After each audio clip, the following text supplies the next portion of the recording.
up, Skip? Hey, fuck off! Fuck off! Go away!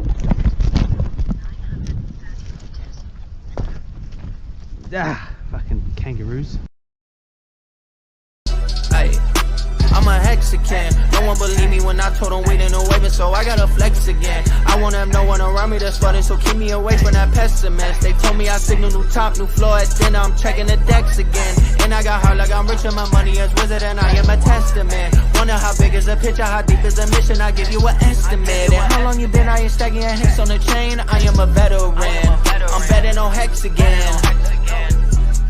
555, money on lock and I'm about to retire. All of this digital money I wild. Brand new tuxedo, it cannot be earned. All of this money I made so far, I go get my mama a brand new car. Hop on the moon to a brand new start. All this green is the Amazon. P-Hex, E-Hex, we up next. Look at my life and my life is a flex. I DCA'd and got myself out of debt. So when you see me, give a little respect. Respect, flipping your chart, who's next, Next, the best, we put in the work, no rest. I get my ex on the back end. I get my ex on the back end. I am my ex up back then. All of my ex when the same. I get my ex on the back end. I get my ex on.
G'day everybody, and Merry Christmas, and welcome to my old mate Base Radiant. How you going, mate?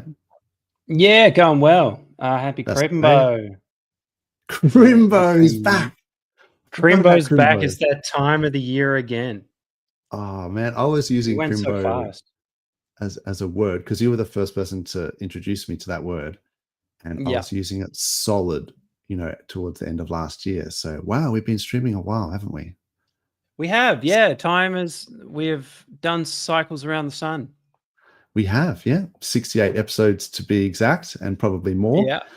But yeah, look, thanks everyone for joining us. Thanks Replay Gang, and thanks chat. If you can deploy the like and subscribe on entry, that would be much appreciated. And it's been a pretty crazy week. It's like we've had stonks crashing, fake alien invasions. It's like it's a hectic time of year.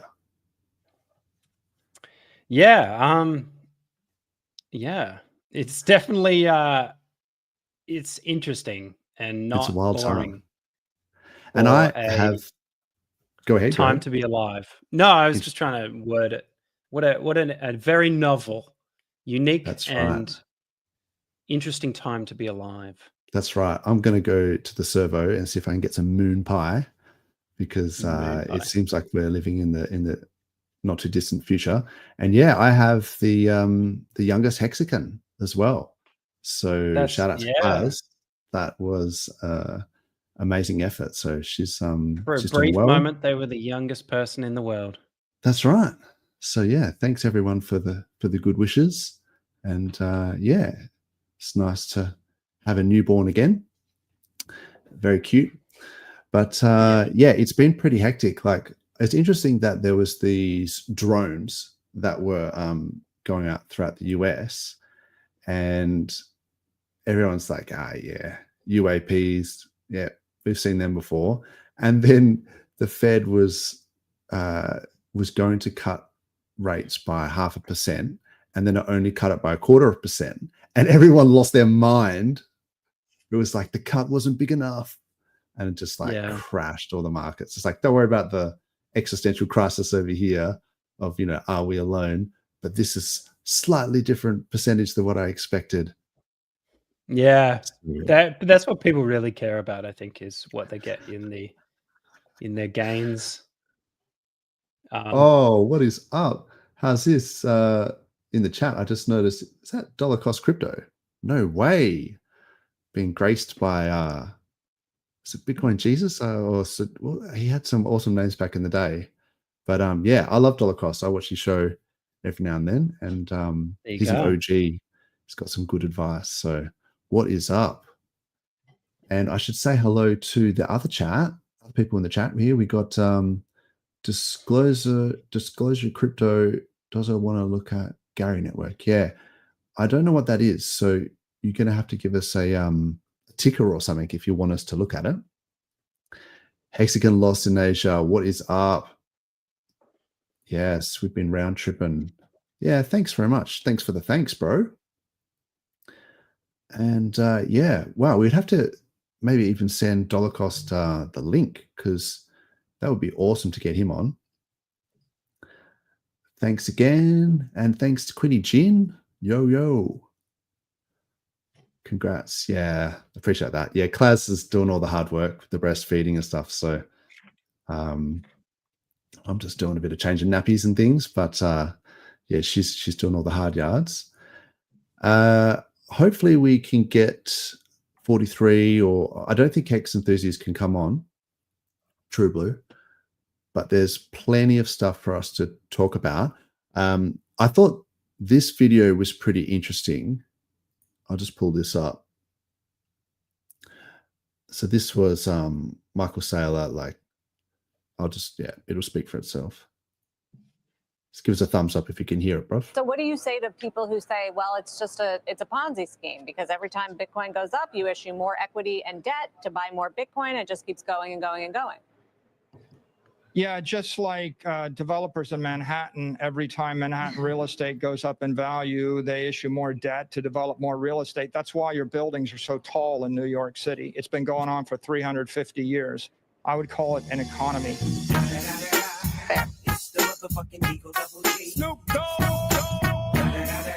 Oh, that is good.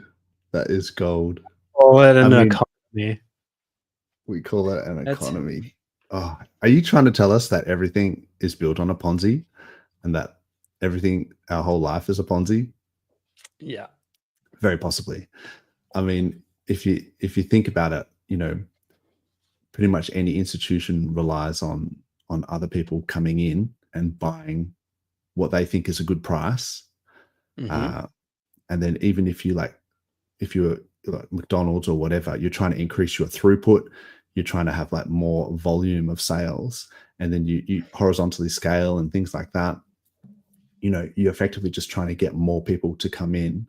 So it's the next person, and I mean, pensions, you know, we've got, like superannuation, things like that. It pretty much all relies at some degree of new people coming in and buying. So the Australian housing is housing. That's a Ponzi. Yeah. Ponzi. This is a Ponzi.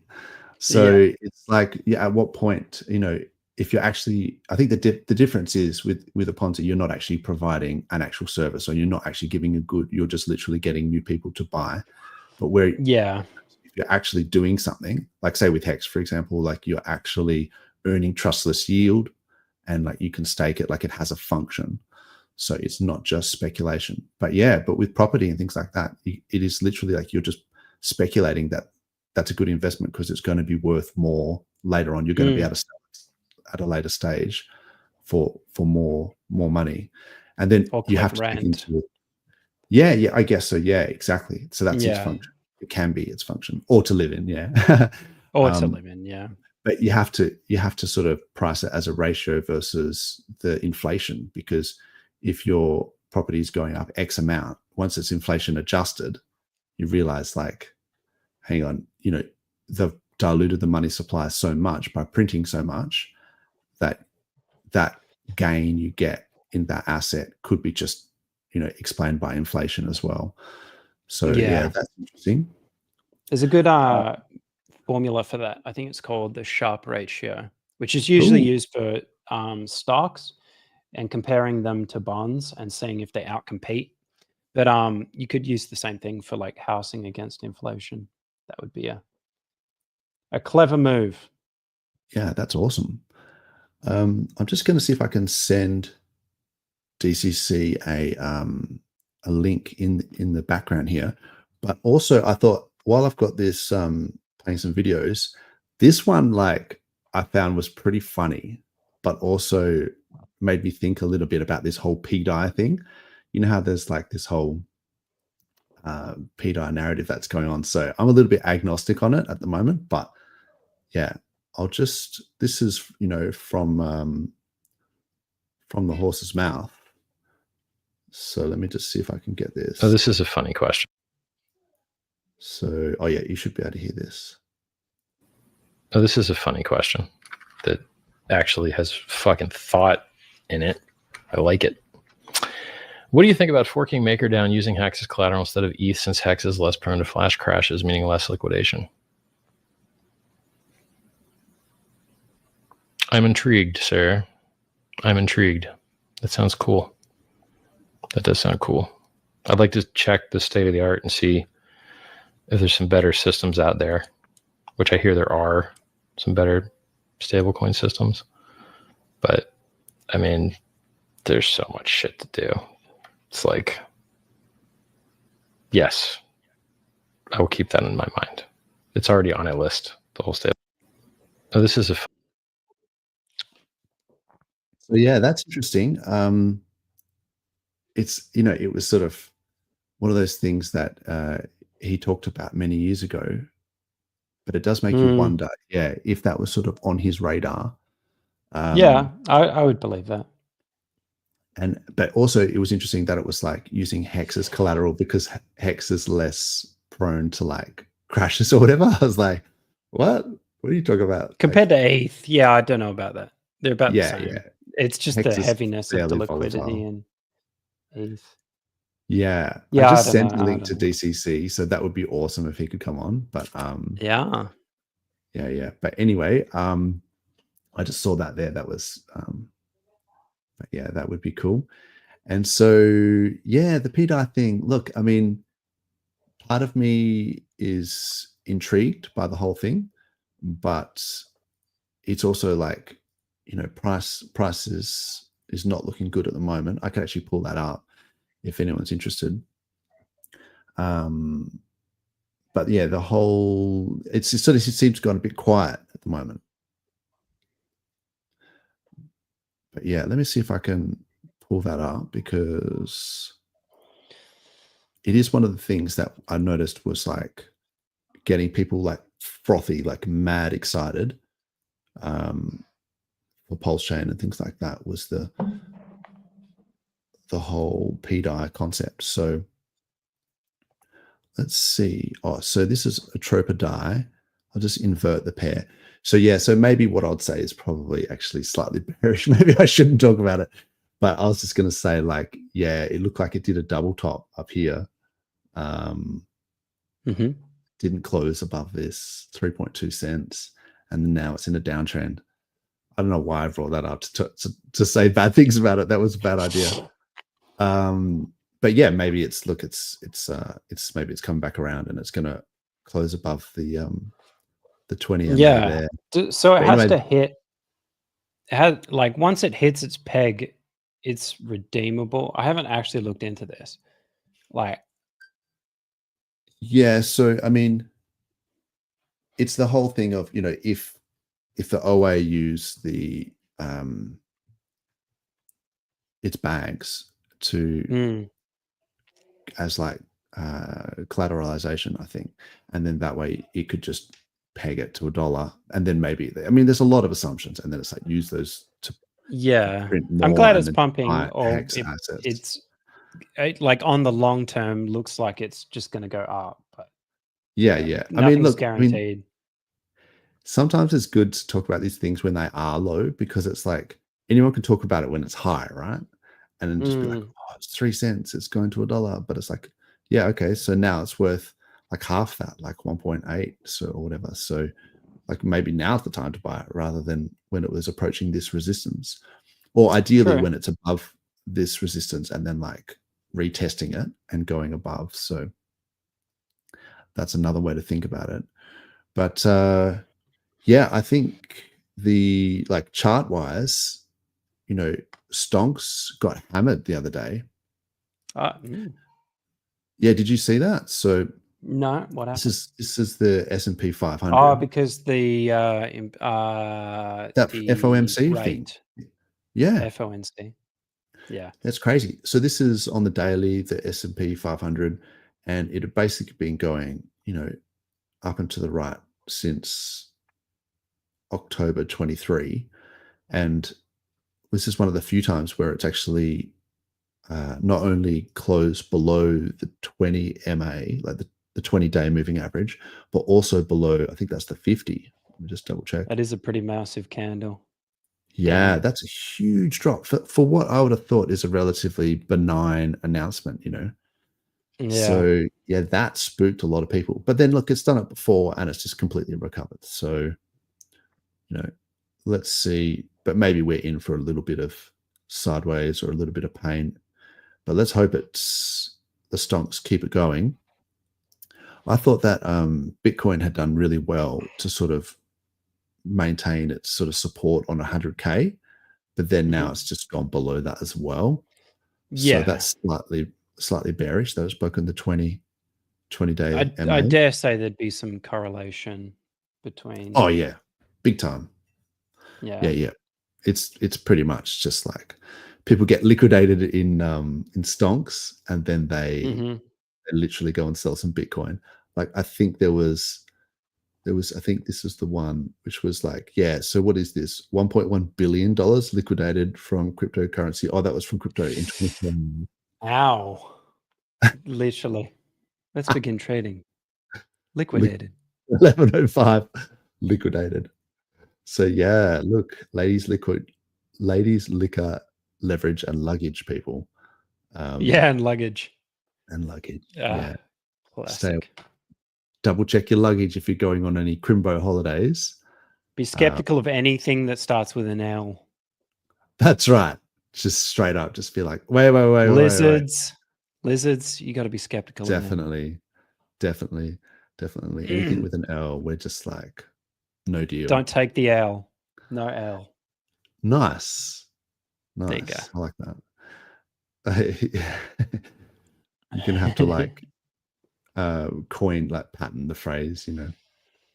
Yeah. All right. Although Richard was probably got, you know, the ladies liquor and leverage. Yeah, that's definitely his thing. That's his thing.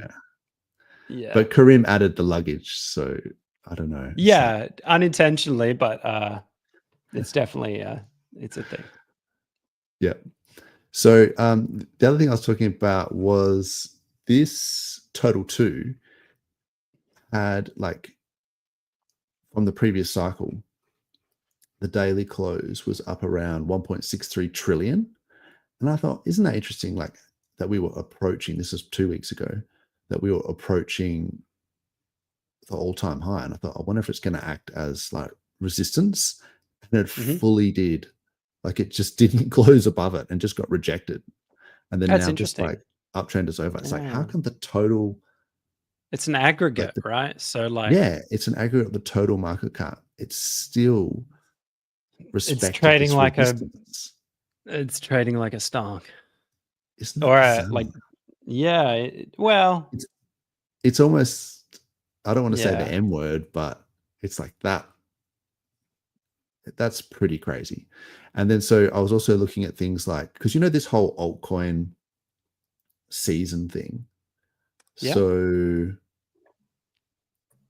I mean, someone just made this up, right? So I don't know how legit this is, but like it was like altcoin season, and we were like on 80 something at the time, and we're like, oh, it's on, because Blockchain Center says it is.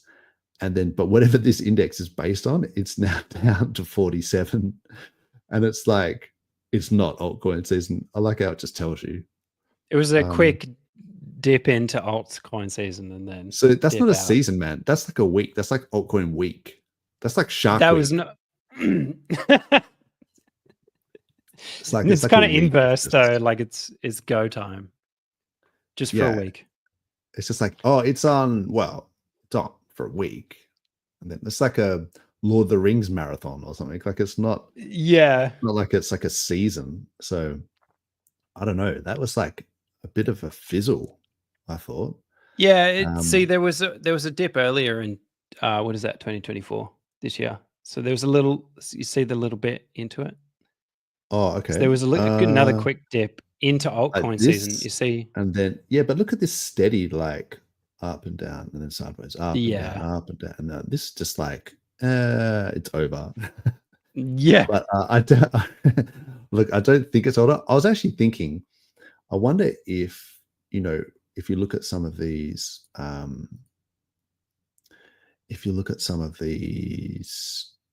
like Bitcoin charts and things like that, if we might end up doing like a giant head and shoulders, like we might have like a peak. I mean, you can just like visualize it, but so if we saw like this pre-Christmas pump that we've just seen with Bitcoin, and then somewhere around April, it goes hard again, and then it might do some pump like later again in November next year, then that would just be a giant head and shoulders, and then it would like go down to Goblin Town. So yeah, I don't know. I mean, it's all just guessing. But the only thing you can really do is look at short time frames and know that you're either in an uptrend or a downtrend. So say for example, this is the total 2 versus total 1. So like total 2 is the total market cap excluding Bitcoin and versus Bitcoin, basically, like as in like ETH BTC, but total 2 BTC. So you can see that because Bitcoin it's sort of the same as Bitcoin dominance, like the inverse, I guess. But it's like because Bitcoin was so dominant this whole time, alts didn't really, like total 2 was getting outperformed by Bitcoin. And then this was the alt season that we had last week, alt week, where all the alts outperformed Bitcoin for like, let's just see what this is actually. Oh, it was 18 days. Nearly 3 weeks. That's like, how like in Australia they have the indigenous seasons, like they have more than 4 seasons, like they have like, I don't know, like 8 seasons. 6. It's 6. Was it? Yeah. Was it 6? Oh, okay. Which actually makes more sense because There's depending more on where you are. delineation between like this season can be more descriptive throughout the year. Yeah, it makes more sense because sometimes you can have, like, depending on where you are in Australia, because it's so big, if you're high in terms of your latitude, you're actually almost like tropical. So you can have like wet season, dry seasons, and then like if you're down in latitude, then so it's just weird to just say it's spring or it's summer, and it's like, well, if you're in Broome in the middle of winter, it's actually like really, really nice. It's like 30 degrees or like I guess it's like 80, 90 degrees in Fahrenheit. But anyway, yeah, having like, I think maybe we need to split our seasons into instead of just having 4 seasons, we need to have like at least 6. So yeah, this season would be like a 3-week season. But yeah, anyway, I thought this was something that I'm going to keep an eye on from now on, which is total 2 BTC, like as a ratio.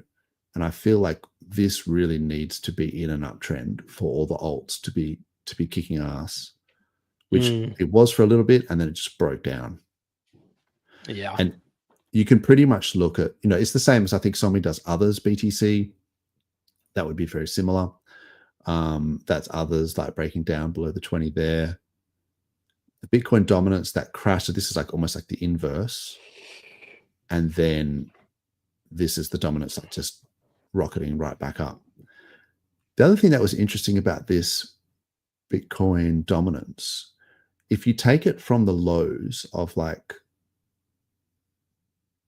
sort of December 2017 and then to the highs of sort of December 2020 and then back to the lows again August 22, like if you do this fib retracement, you actually get a line of resistance here at 0.618. Like this is the fib level, 0.618. And that is nearly exactly where, to like the fucking pixel. Yeah. Like, no joke. Like that, and that is exactly where the Bitcoin dominance got rejected. So I don't know. Believe in something. Yeah. Believe in drones.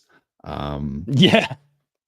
But yeah, if you look at it, in terms of like ETH BTC on the weekly, it's been in this downtrend since the merge, and then it sort of faked out down here like it was going to break down, and then this little uptrend here, this was basically alt week, and then it really only made it halfway to the channel, and then it went back down. So still, Bitcoin is king. You got to say, like, it's, you can't dispute it. Like if you look at like Sol BTC, like, okay, let's just say from November, Sol's been getting crushed versus BTC.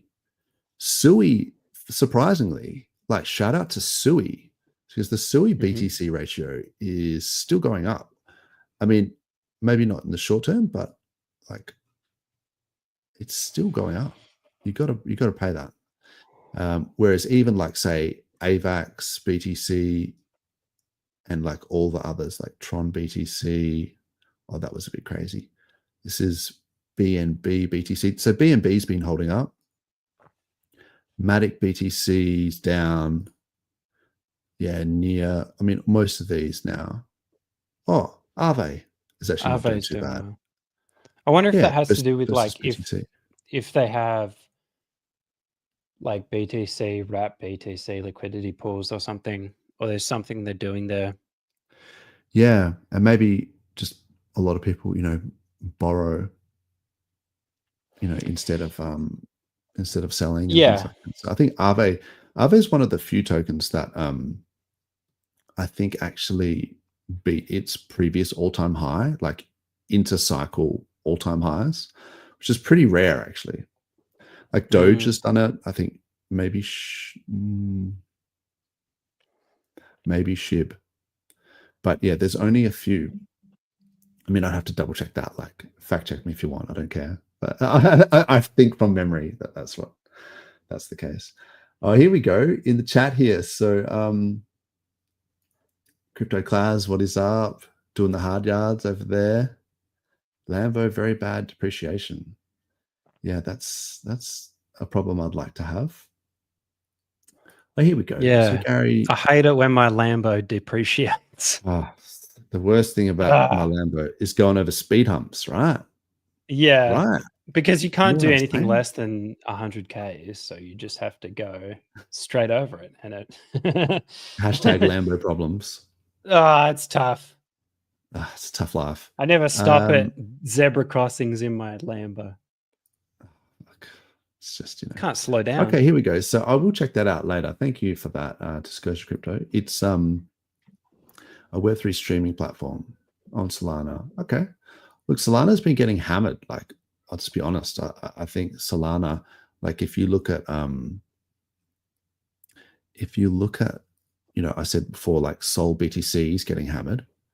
If you look at Sol ETH, so I'm just all about the ratios now. Like I'm just looking at things with respect to other things. But say, that's Sush. Sorry, that's not the right one. So that's Sol ETH here. I mean, yeah, it's been going down versus ETH. So it's been crushing ETH for ages, but then not since 25th of November. It's been going down versus ETH. Until it crosses above that 20 MA, you may as well be in ETH. And the other thing is, I was saying Sui is doing quite well. That Sui Sol ratio, I think I talked about this with Ross Green. And when he was on, hopefully he can come on again. It's not pre-recorded, LL. Sorry. What's that? There was a dude asked if it's live. We're live. Oh, it's live. We're live, bro. Like, We're live. that's why, yeah. Just say whatever you like, and hopefully we don't get banned. Yeah. So this, and if we do, we do. So Sui Sol as a ratio, like I checked out this, I thought this might be a line of resistance because it wouldn't close really above it. And then it did, and it just went and retested a perfect little wick.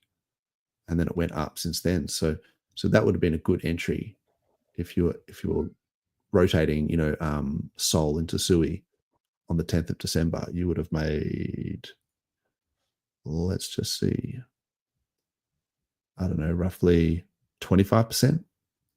And you could rotate back into Sol, you would have 25% more Sol. So yeah, ratios are a thing. A huge thing. Yeah. It's like, get on board. Level up your crypto game, peeps. I mean, everyone knows, like, HEXicans know what's up. It's just like sometimes people, they're just looking at the dollar, and it's like, you can accumulate more units if you really believe in that asset, and then it doesn't matter so much about the dollar price, or you can like trade it as a ratio, into something else that's and it doesn't have to be with your entire bag. Like, you can do a small amount of your bag. What is up here? Any Aussies buying real estate with their super? That has some interesting things about it. Yeah. Altcoin season begins when the cases dropped and crypto wins. Nice. Yeah, this jurisdiction thing, I'm a firm believer of that there might be a partial dismissal, but that maybe Hex will get dismissed from part of this case, and maybe the rest, will keep going.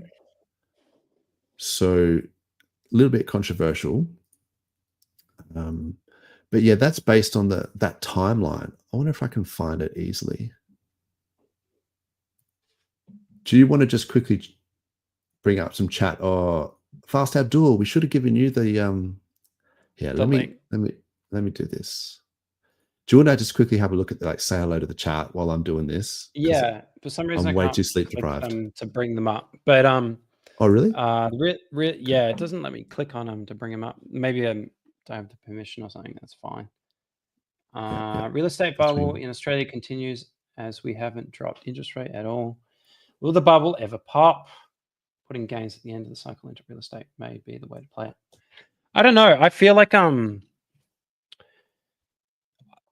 I don't have a house, so I want the house market to dump to absolute shit, and then I can like a vulture just like pick up a house on the cheap, like feasting on the dead corpse. Now I know that a lot of people who are invested in real estate want the absolute opposite. Yeah, so it's like it's weird, isn't it? Don't do that. Yeah, my house in price. My house. So I know a few people like that, but I've been hearing that for a long time, and there's like a saying, it's like, people waiting for housing prices. Well, it's supply and demand, and we're importing thousands of people a day. So that's true. We do import a lot of people. Yeah. And record high, actually, like a lot of people. 100%, bro. So like you say, if the stock is low in your country and there's not enough houses, and the demand is either constant or increasing, then it's just of course the price of houses are going to go up. It's just a question of by how much, and whether it outruns inflation. And then so that's that whole thing of like, if you have one house and then it goes up by X amount, and then you can only sell it and move into another house that's gone up by the same amount. But if you have like multiple houses, then you can sell in a bubble, and then you get the actual difference in the appreciation as profit, as realized gains.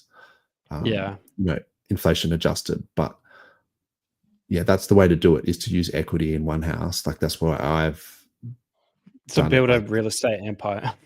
Is to use equity in one house to then buy another house and rent it out, and then You just keep going. You just Ponzi that shit. Just Michael Saylor it. Like Ponzi, yeah. It's called an economy.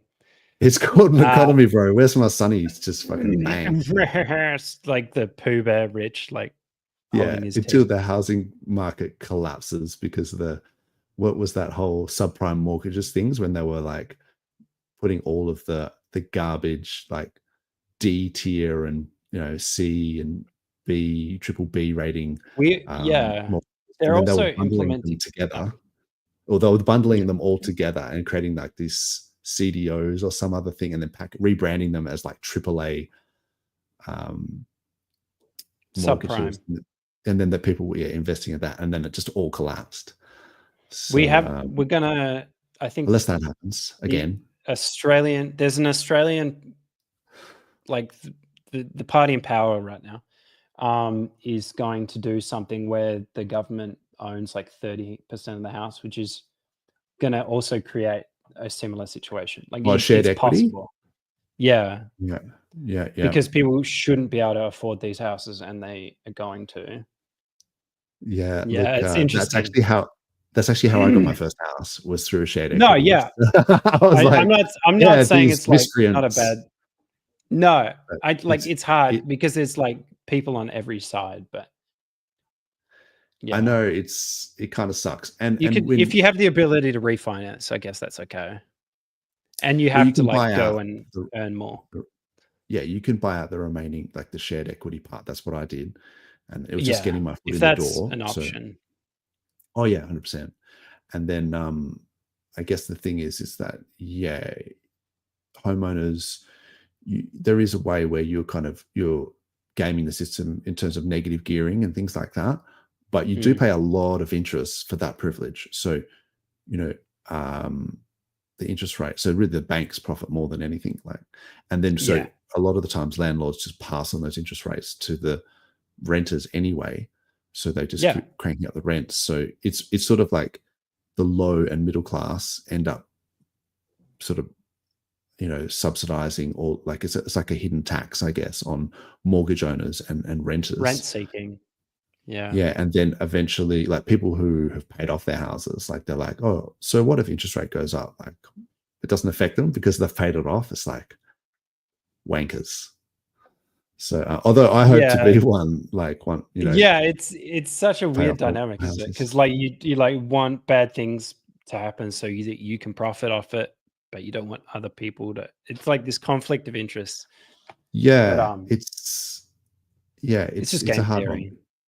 Yeah, effectively. At the end of the day, everyone wants what's best for their families and themselves things like that. and family. Yeah. But you do think at what cost? Like obviously, if they keep keep printing money, like that's good for like global liquidity, and like it's great if BlackRock and stuff are buying Bitcoin and all these things. But then you sort of think like at what cost? Like everything's just going to become more expensive. The cost of living is going to get higher, and then like rich get richer. Yeah, your only solution with Bitcoin is going to be like almost co-opted or sort of taken over by like the very entity that is sort of owning everything else as well. So sometimes you sort of think, it's good in the short term, but in the long term, that's actually not a great thing. So I forgot what I was talking about. I haven't had enough sleep, but I think I was just talking about charts or something. Maybe it was the chat. But Fast Abdul, come on if you can, man. Midnight for him. Loony miscreants. Yeah, that's right. That's what they call us. Do we have short-term capital gains? I think it's like if after a year, if you hold an asset for more than a year, you pay 50%. Or sorry, you pay the nominal tax rate for your on your capital gains. Yeah. I hear Oz rates will drop 6 months after the first drop. It's hard to know. Like, I thought that they would cut them already. Jerome Powell, has sort of said that they're only going to do 2 rate cuts in 2025 for the US, which is what caused that sort of stonk meltdown.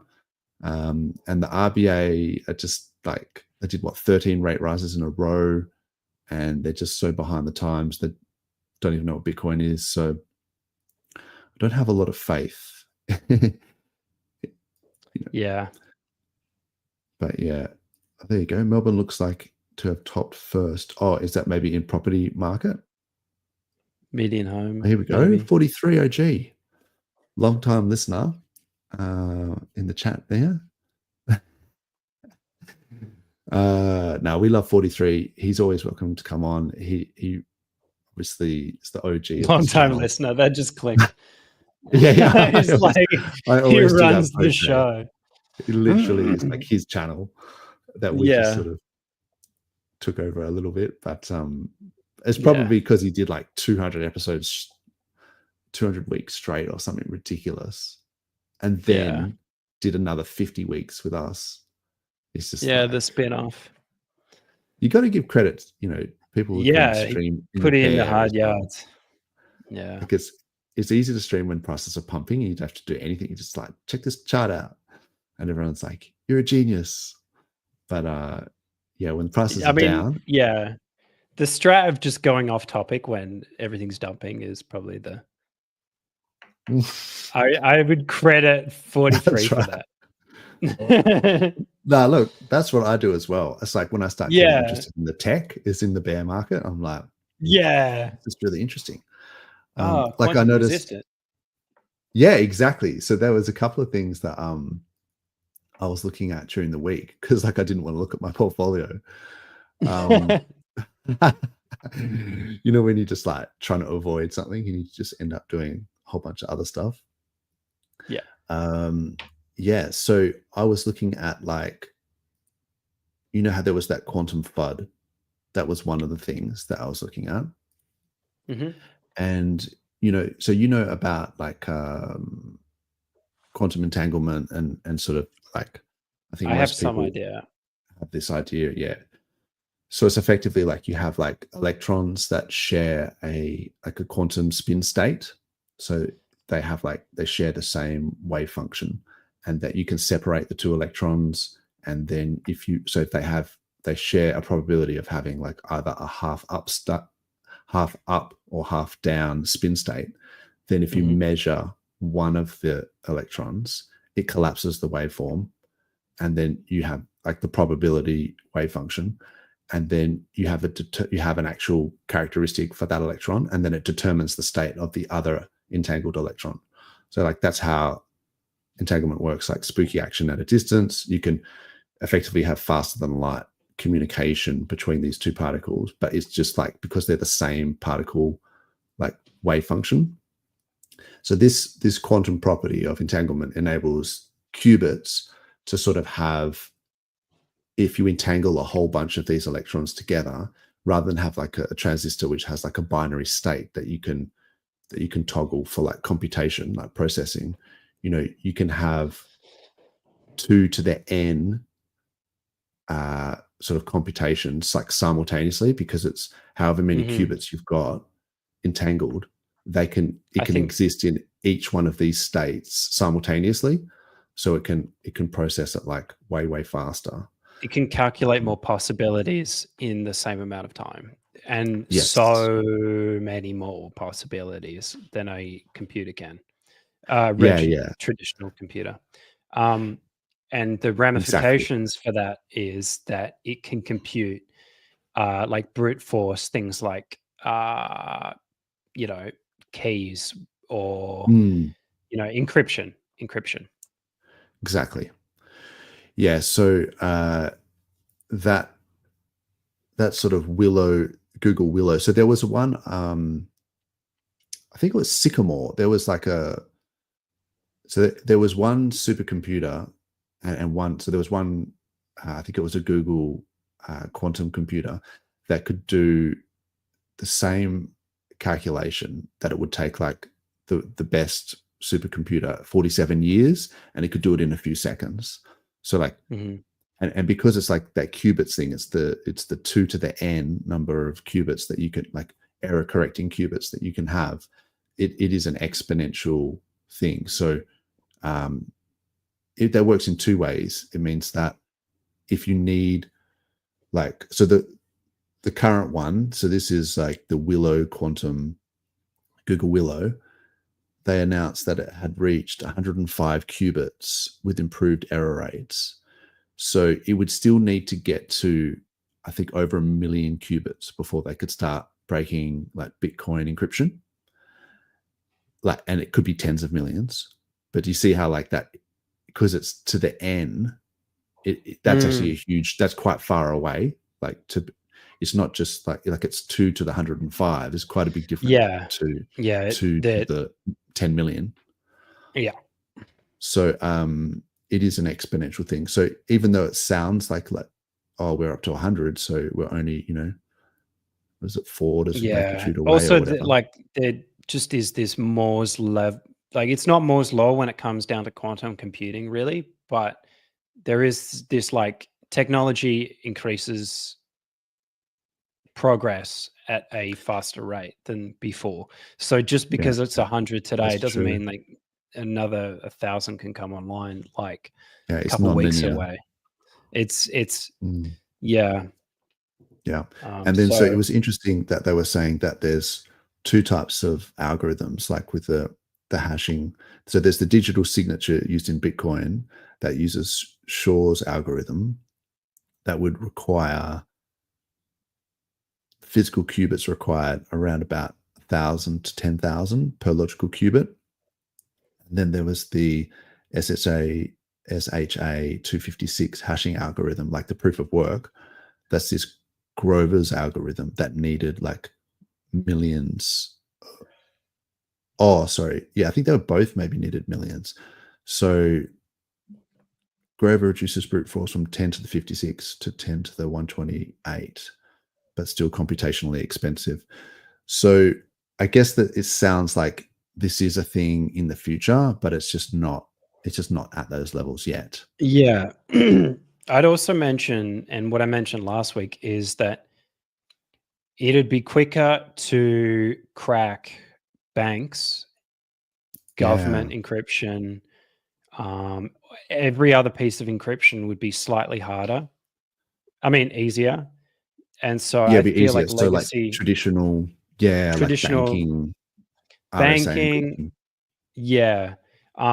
Most of what Bitcoin does is double encrypts because it doesn't want to run into. There's something. If you've done computer science, you'd know what it is, but it's basically like a conflict where you hash something, and then you hash something else, but the hashes are the same for the two things. That can happen, but that possibility is reduced immensely by just double hashing. So, yeah. So that's the interesting thing is like, so I guess some people may not get this, but so your public address, so correct me if I'm wrong as well, like base rating, but like my understanding is your seed words are effectively like your private key and your public wallet address are inextricably linked because your private key actually is what creates your public address. Like, so you use that private key to actually generate your public address, and they're linked through that encryption, like through the cryptography. Like, so there, if you've got public addresses, at some point you can derive the private keys if you have enough, computational power. Yeah. So, but then the thing is I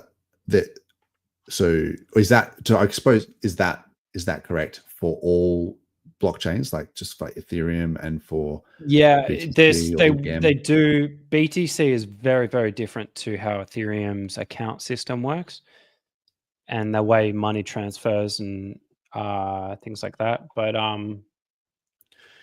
because there was, in the end, sorry, go ahead. There's also, like, I would like to mention that there's like some sort of saving grace to all of that is Bitcoin would be harder to upgrade, but I know Ethereum would be less so. You can build in things that increase these chances even more, that they're very hard to crack. And these are called quantum resistant algorithms. Yeah. So I wouldn't be surprised if we see an ETH fork another ETH fork, which is Yeah, quantum so resistant. you could always upgrade the network sort of thing, and you Yeah, could Bitcoin would transition be to a like a lot new harder, hash. I think, but it's not impossible. Yeah, yeah. And so this is interesting. So this guy was saying that the design of systems such as Bitcoin and Avalanche ensures that when A sends money to B, the B public key is not revealed to the public. Instead, the world knows only the hash of a hash. Mm. So two separate one-way hash functions of the public key. This means that this means that the funds at rest are quantum resistant. So the attacker simply has no more information to work on and can't be grinding away in the background. So the public keys are only exposed when the transactions are issued. So the quantum attacker has a brief opportunity after he sees the public key in a transaction, but before the transaction is incorporated into the chain. So the faster the chain, the harder the problem. In the case of Bitcoin, the quantum attacker needs to break the key within 5 to 30 minutes. And so I guess for like PulseChain, I guess because they're faster blocks, it would be even harder, like naturally more quantum resistant, because you would have to, although maybe that might actually be something specific to Bitcoin in the sense that the public key is not revealed only in the hash. So yeah, but then the problem as well. So this is the interesting thing is, so if Bitcoin is more quantum resistant, like naturally, but then there was this comment here, which was like, there is the issue of Satoshi's 1 million Bitcoin, that Satoshi's early mined coins use a very old pay-to-public key format, which reveals the public key and gives the attacker time to grind. So it's the mother of all crypto bounties, because it doesn't have like 1% of the 21 million. So that's a lot of BTC. So maybe because that's a public wallet, then people would probably go for that first. Yeah, it's like a honeypot. Yeah, that would suck. So maybe they'll have to, like, I don't know, they couldn't just freeze like those coins because it's, but they would have to somehow. You'd need the wallet keys to freeze them. Yeah, but which like, I don't think anyone has. If Satoshi's dead, bless you. If Satoshi's dead, then right. Like he can't even come on and sort of move that to a more resistant wallet. You know what I mean? So that, I guess that is like an inherent like risk. They've never moved, and I don't think they ever will. And when they do, it will be because of this. I think that's pretty much guaranteed. I think they lost the keys, or they didn't really understand the nature of what Bitcoin would become. That seems pretty evident, actually. And so they kind of saw that inflation that they got as pretty inconsequential. Yeah. And it turned out to be worth a lot. Oh, exactly. Just like Cal's house. Poor Cal. Yeah, that happens to a lot of people. Oh, have I just frozen you by opening too many things at once? I hope I haven't, because you're stuck in like a compromising position there. Let's just remove you. Oh no, it's just me. All right. So I was going to say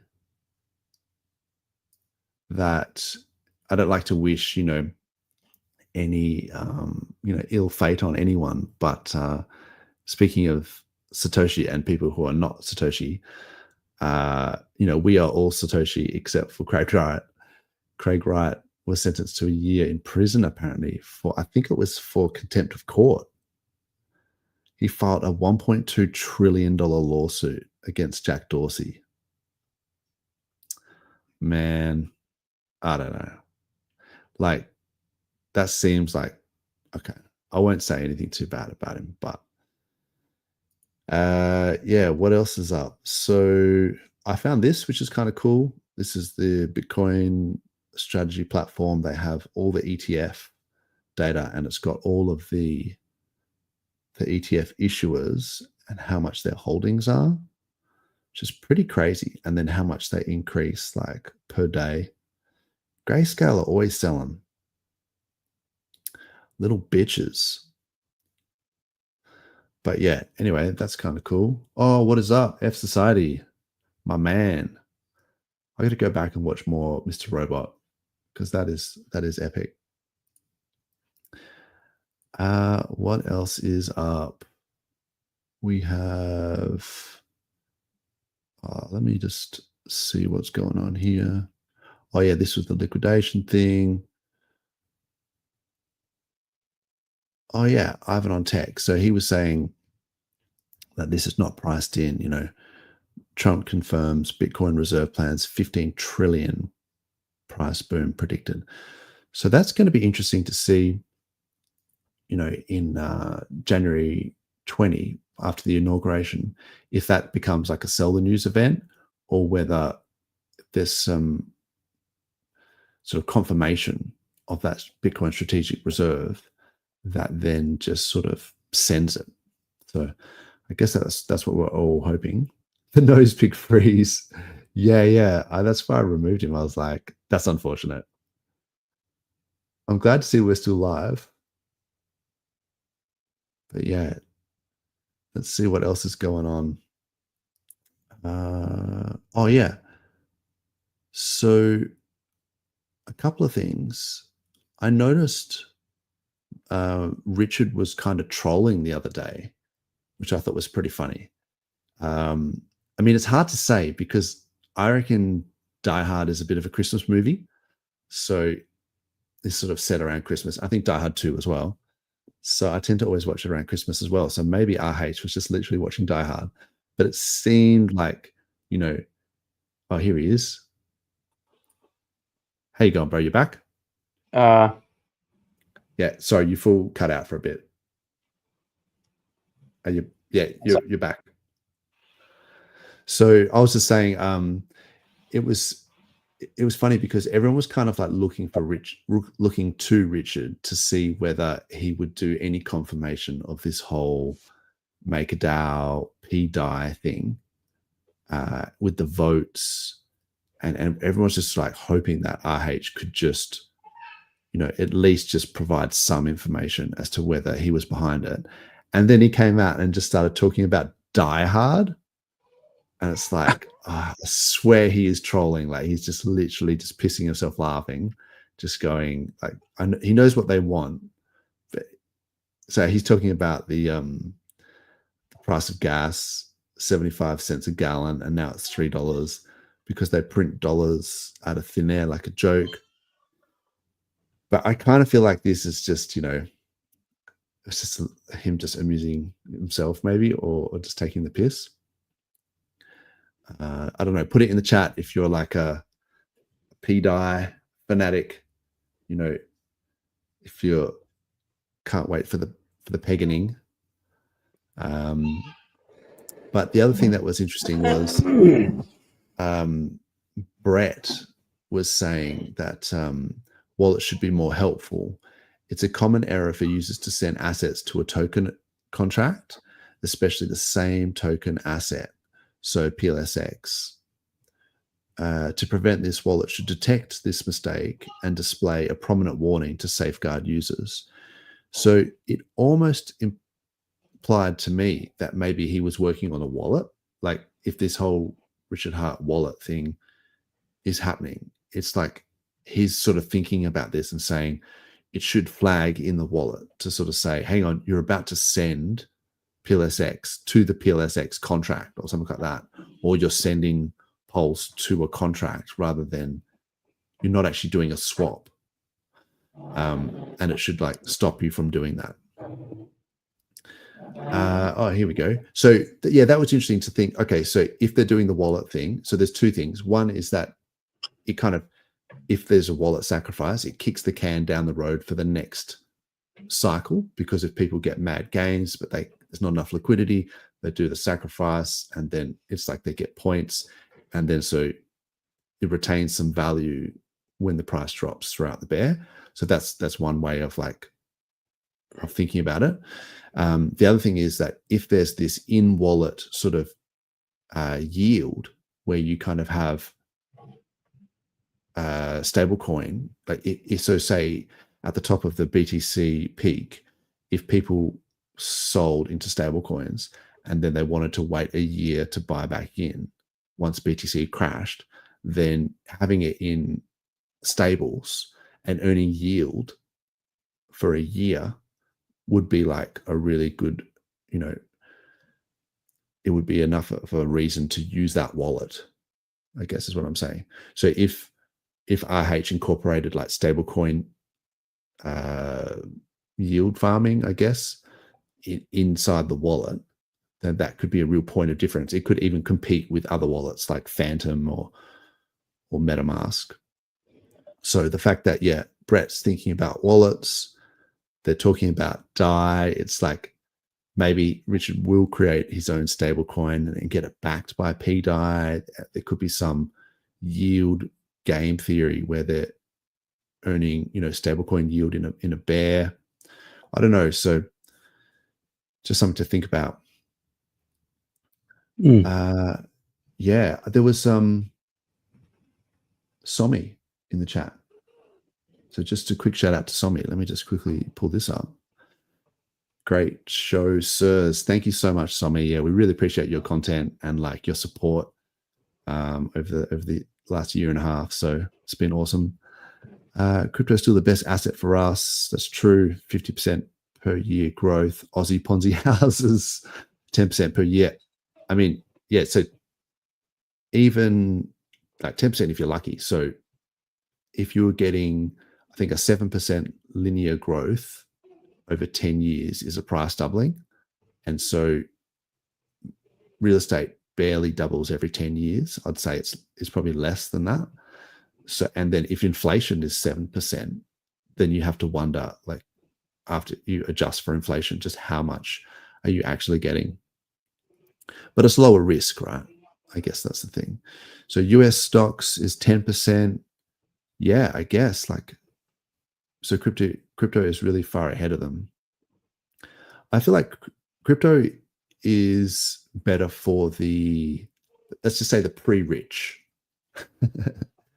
Because, yeah, if you've got heaps and heaps of wealth already and you can just put it in property, bonds, and you can earn crummy yield, it doesn't matter that the gains don't outperform, because you've already got a large stack to begin with. Like a small percentage of a large number is still a decent number, and there's lower risk. But then for people who are really trying to sort of up their sort of wealth status, there's no way that you're going to do it with like a 20% gain in BTC, or like even a 2x in BTC. It's with the amount of money that most crypto people are dealing with, it's probably not enough to retire them for life. So hence you have to go down this risk spectrum, and then you take on more risk with the hope of getting more ROI.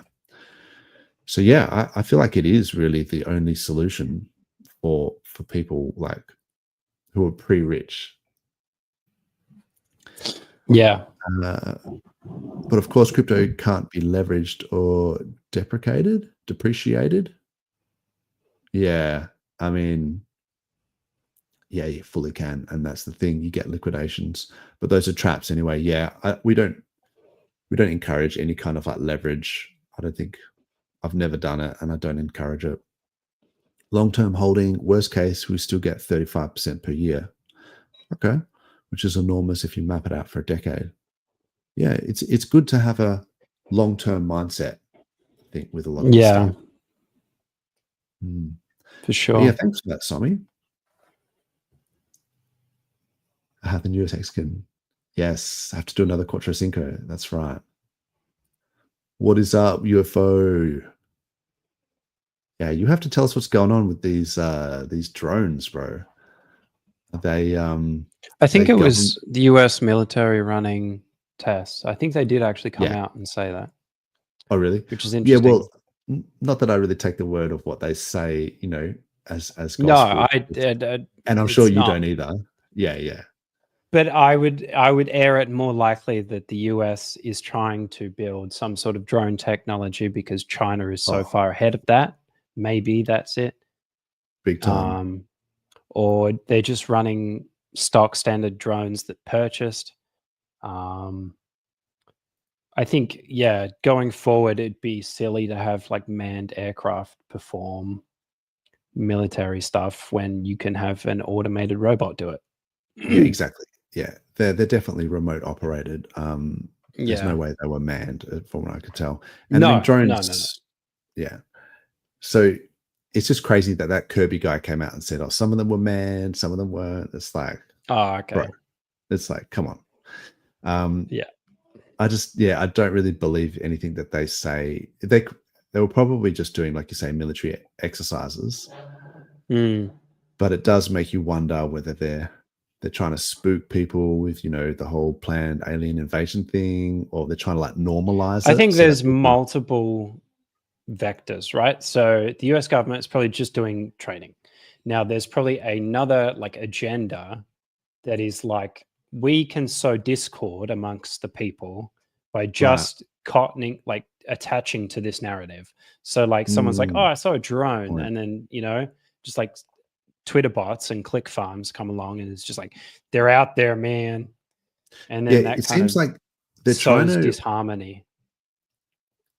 Yeah, I think you're right. I think if you aggregate like their actions, like it would seem that they're almost incentivized to create fear as a tool of control. So it doesn't matter what that fear is, that it's likely foreign states too. Likely. Like there was definitely recorded instances of, so there were two social, I'm not going to mention them, but like two social like causes, right? And what people were doing, foreign states were doing specifically in America is so like say one group is for something and the other group is against it. They would have these two groups and organize like rallies or like a get-together event, and they would organize them in venues right next to each other. And they would do that completely anonymously through things like Facebook and event organizations and stuff like that. And it was absolutely to like sow disharmony and hurt America. Look, I think there's definitely an element of control there, where it's like if you have these pandemics and you have these other threat of World War IIIs or whatever, and then it's like the more scared and afraid the populace is, the more more likely they are to give up freedoms and control. And so and it also justifies military expenditure. So isn't that like a coincidence where it's like, oh wow, we need to like ramp up for this new threat, so we need to buy X $1 trillion worth of drones, spending tax money. And then it's like, oh, can you do audit on all that money that you just spent? And they're like, sure thing. Oh, except for we can't account for like $100 billion, so whoopsies. So it's just like a great way of sort of washing that money, if you like, from the taxpayer into these military agencies and expenditures, and then it kind of just gets lost along the way and ends up in their pockets. Like, isn't that just a coincidence? Like, just lost it and it came up right next to me. Somehow I had stocks in this, whatever, Northern Grumman or the Nancy things have gone up. Index. And then now I work for Raytheon, by the way. And now I'm I'm a chairman of the board. I used to be, I gave the oil company tax-free status, and then now I work for the oil company. Yes, now I work for them. Yeah. This is not the corruption you're looking for. Like, don't worry about it. Literally, it's so much of a thing that they named it a golden elevator. So it's like not even a golden parachute; it's a golden elevator. Exactly. Yeah, that's scary. Yeah. So look, I do wonder if some of it is just trying to justify the expenditure. I think it's multi-factor. Yeah, multifactorial for sure. So it's like the budgets don't burn themselves, right? You have to keep spending to get the same amount of budget for next year. So you need to keep creating threats. You need to keep the populace in a state of fear, so they keep giving up freedoms and rights, and because they feel like they need to be protected. And also, like, in some regard, I wonder if it's not just normalizing some of these things. So you know how you can become like if you drink a lot of coffee or whatever, and you slowly become like desensitized to Tolerant. the effects of become more tolerant to coffee. It's like the more you kind of mention UAPs or UFOs, people just kind of go, yeah.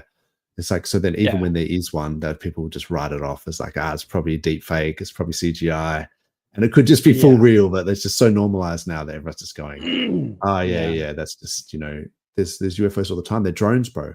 And then also the spin of like inserting the word drone in terms of like into the media cycle.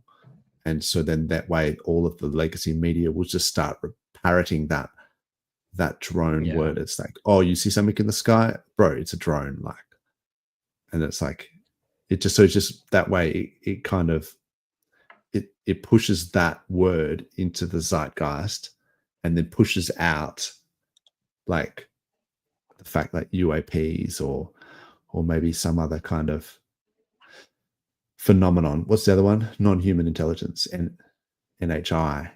So I haven't heard that one. Oh yeah. That's because that's the thing. It's like, if you've got a UFO, like a weather balloon could be a UFO because it's unidentified. Like no one knows what it is, but it's still, or it's just like a military craft. It's like, it's an aerial phenomenon. It could be ball lightning. It could just be something that you just don't quite know what it is, but it's a phenomenon. But that's different from like non-human intelligence. That's like, hang on, what are we actually talking about here? Like that David Grutch guy when he was talking about in Congress, like under oath and shit, and he's talking about that they had biologics and stuff, and it's like, wait, what did you say? So but I do think it's like a lot of these agencies, it's probably more of an Occam's razor thing where like the most obvious answer is probably the most correct, where it's just like there's military things that are being conducted, and there's also they're funneling money back into their own pockets, like at some sort of corruption level, and then so they have these different agencies where they're investigating UAPs or like military crafts like from foreign governments and things like that, but it's just a way to kind of either to hide their own programs or just sort of circulate money around, which would be the most obvious thing, that it's just like at some level it's just a corruption and incompetence. Like that's my thing about it's this, they're not mutually exclusive, but the government in general is just more likely to be like, they're not necessarily malicious, but most likely to be incompetent and corrupt. It could just like incentivize perversely as well. Yeah, so they're like the system that stands like exists and has loopholes or like things that it doesn't mean to incentivize, but absolutely kind of incentivize some behavior. It could be negative.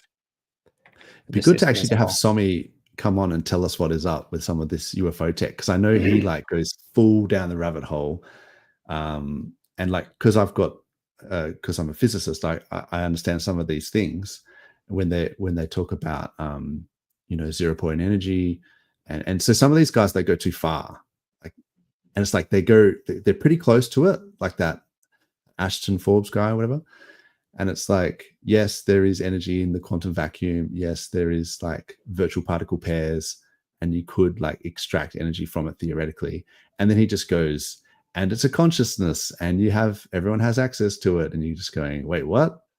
You just jump the shark, like, But that idea of like how consciousness kind of, anyway, I don't want to go into it too much, but I feel like I like it. But you like it? Okay, yeah. No, I like. Well, there's an No, interesting I so can't. there's an interesting analogy, I would say, is that there's this property with the Higgs boson and like the Higgs field, where the Higgs field gives matter mass. So it's actually the field that gives it mass. And then so I feel like that they're using that concept when it comes to this consciousness things, that there's this consciousness field and it's what gives things, sentient beings, consciousness. And it's like, I see where you're going with this, but I feel like they're not the same. It's not provable. Like you can't use that as like I found evidence of that. Yeah. Like there Yeah. is, you can measure things You like can Hawking use- radiation. Yeah. And you can say like there is virtual particle like matter antimatter annihilations, and on the boundary of like event horizon you get Hawking radiation. Like that's measurable, and you can say what frequency the radiation is and how much energy it has. It's like characteristic, you know. But then it just like they just go too far and they just go, it's consciousness. It's consciousness. Yeah, like with anyway, with consciousness, like you can't, like, there's two sides of the coin. There's like the physical world, and then there's like the experience of being, right? The fundamental isness of what it is to be a thing.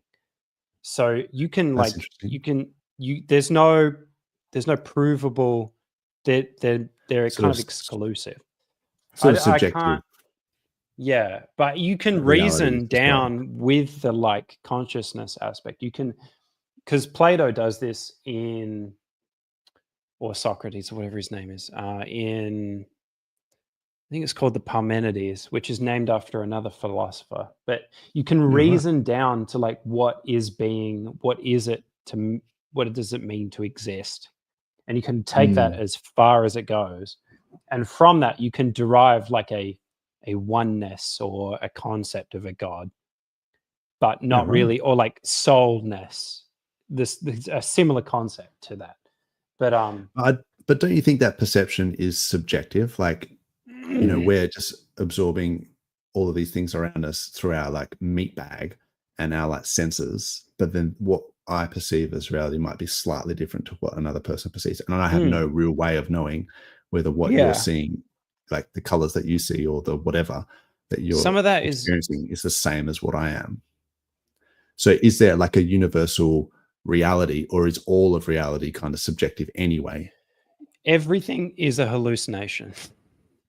You can't like you're kind of an approximation. What you're seeing, like the light reflected of the screen now is not the true fundamental base reality. Yes, it's a hallucination of what is true. Yeah, and it's an approximation to reality. Yeah, the UFO has landed. Yeah, UFO bro, you fully derailed us hard.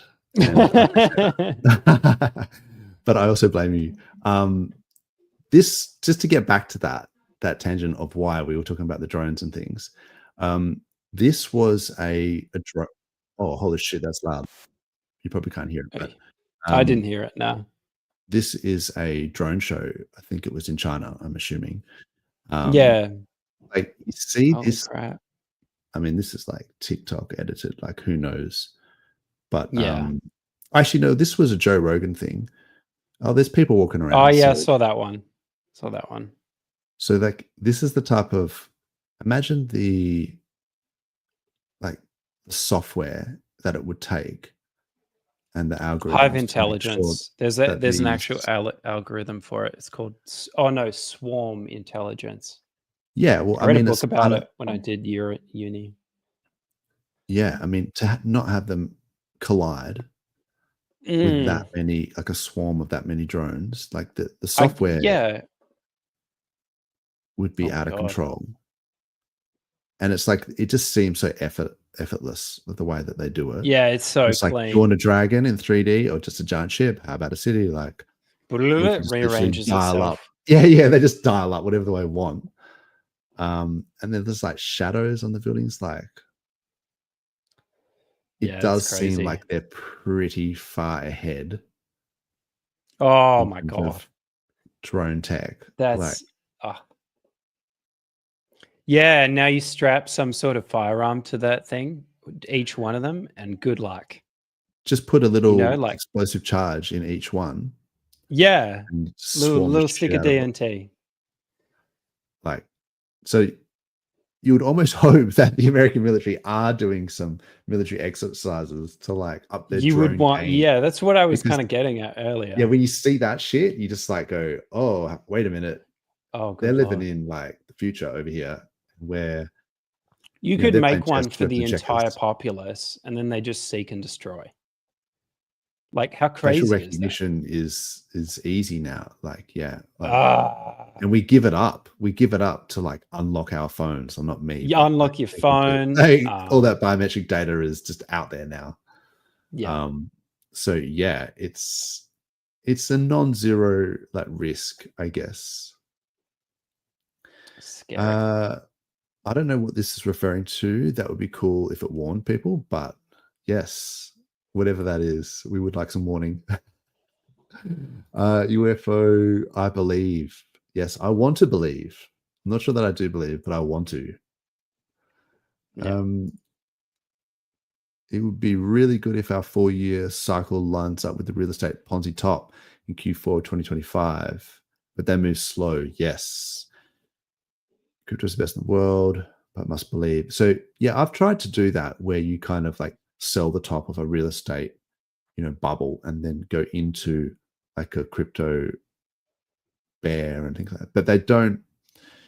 Real estate is like really location dependent. So like where you are in Australia, you might have like the eastern states might have a bubble, and then Western Australia doesn't, and then vice versa. So yeah, it's not like the it depends on a Australian lot of things. real estate Yeah. market, or even the global real estate market is going to be hugely dependent on like specifically where it is. Where like because Yield like on you can yield. they can build a shopping center next to your house, then you're like, oh, it's go time, and then they can like, all the houses on your street can catch on fire, then it's not go time. It's drop and roll time. Yes, it's get GTFO time. Yield on yield. I like that. It's like racks on racks. Yield Racks on yield. on stacks. Yeah. That's it. Let's go. Numbers are so true, and not to mention the fuckload of hidden costs. Yes, if you Michael sail it and hold for extreme time frame. Yeah, look, I think that's with the real estate thing again, and it's like a lot of hidden costs. Yeah, there is a lot of house depreciation and things like that, but then those costs are also tax deductible as well. Jeep flogging. Jeep flogging. Love yes. the Jeets. Flog the Jeets. They kind of flog themselves. Yeah. Look, I don't think now is the time to be selling. I mean, I'm no financial advisor. I don't know what the hell I'm talking about, but it just seems like pre-halving year. So, like halving year, but let's just say halving year rather than pre-post halving year. So halving year, like historically, is just, accumulate, pack your bags, and then just ride it out. Like, and then just, post halving year is normally the biscuits, right? So yeah, you just gotta ride some of these waves out. It's just a bit of a roller coaster ride. But when you zoom right in, like I was doing earlier, you're kind of going, oh, we're in a downtrend. But it's like, yeah, but for how many days? Like, yeah. It could all just change, just be Santa rally. Like it could just go off like after Christmas or whatever, which has happened like quite often. Yeah. But then again, maybe this is like, we could be going into a downtrend. So, I think it's long term, right? So Bitcoin has a capped inflation that will always be what it is. It goes up slightly, but it is capped. So there can only ever be so much. all these tokens kind of very loosely are tied to that. So that there's like this kind of, it's not deflationary, but it doesn't inflate at very high rate. And so yeah, I think crypto generally is a pretty safe bet, especially if you're choosing 10-year timeframes. I think you're going to get a very good exactly return. If you zoom out, then these dips would just be like, if you're trying to get a pump and dump time. on the pump, then that's a whole different game. Yeah, exactly. If you zoom out like heaps, like if you kind of like go like 5 years from now, then even the S&P 500 is the same thing. It's just like shut up and wait. Yeah, pretty much. Yeah. So that's it. We may as well just have fun while we're waiting. And that's why we like to check out some of this, when the price is down, then we start looking at quantum cryptography and questioning the nature of reality. It's like, this is what we do while we're waiting for, to become uber rich.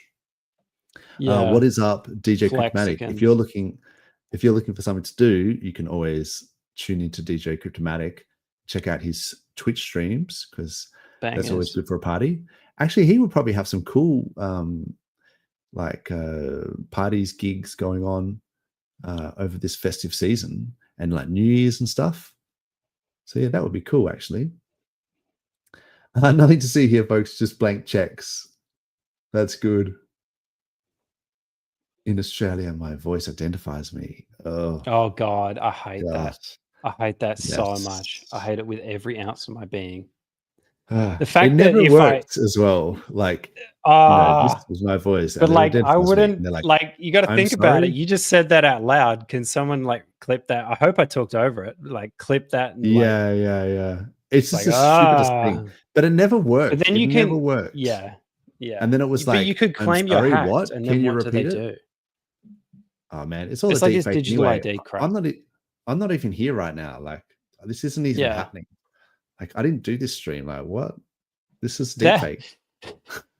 How funny is that? That tech came out like 6 months before deepfake AI. Like, that AI instantly destroyed that premise. Someone and just they're spent still like hanging on to it. Someone fully spent $100 million. Still hanging on to it. Yep, like taxpayers' funds wasted. And wasted. Okay. So I only remember it from my ISP used to use it, and it never worked. Government services. Get angry at them. So Medicare, I think it was. Okay. There's some shit in, like, if you need to update your details in the account over the phone. Oh man, these guys are the worst, man. Fucked. I mean, I got a thing. I can't change some details on. I actually won't mention it, but no, don't mention it. Yeah, I'm locked out of some of my government accounts, and I will never be able to get them back. Like, I don't know the solution here, and it's because of stupid ideas like this. Yeah, and like I described to them, like sometimes over the phone, I'm like almost tempted to give like SQL prompts. I'm just like, put this in the database. Yeah. You need to fix I'm just your like, shit. dude.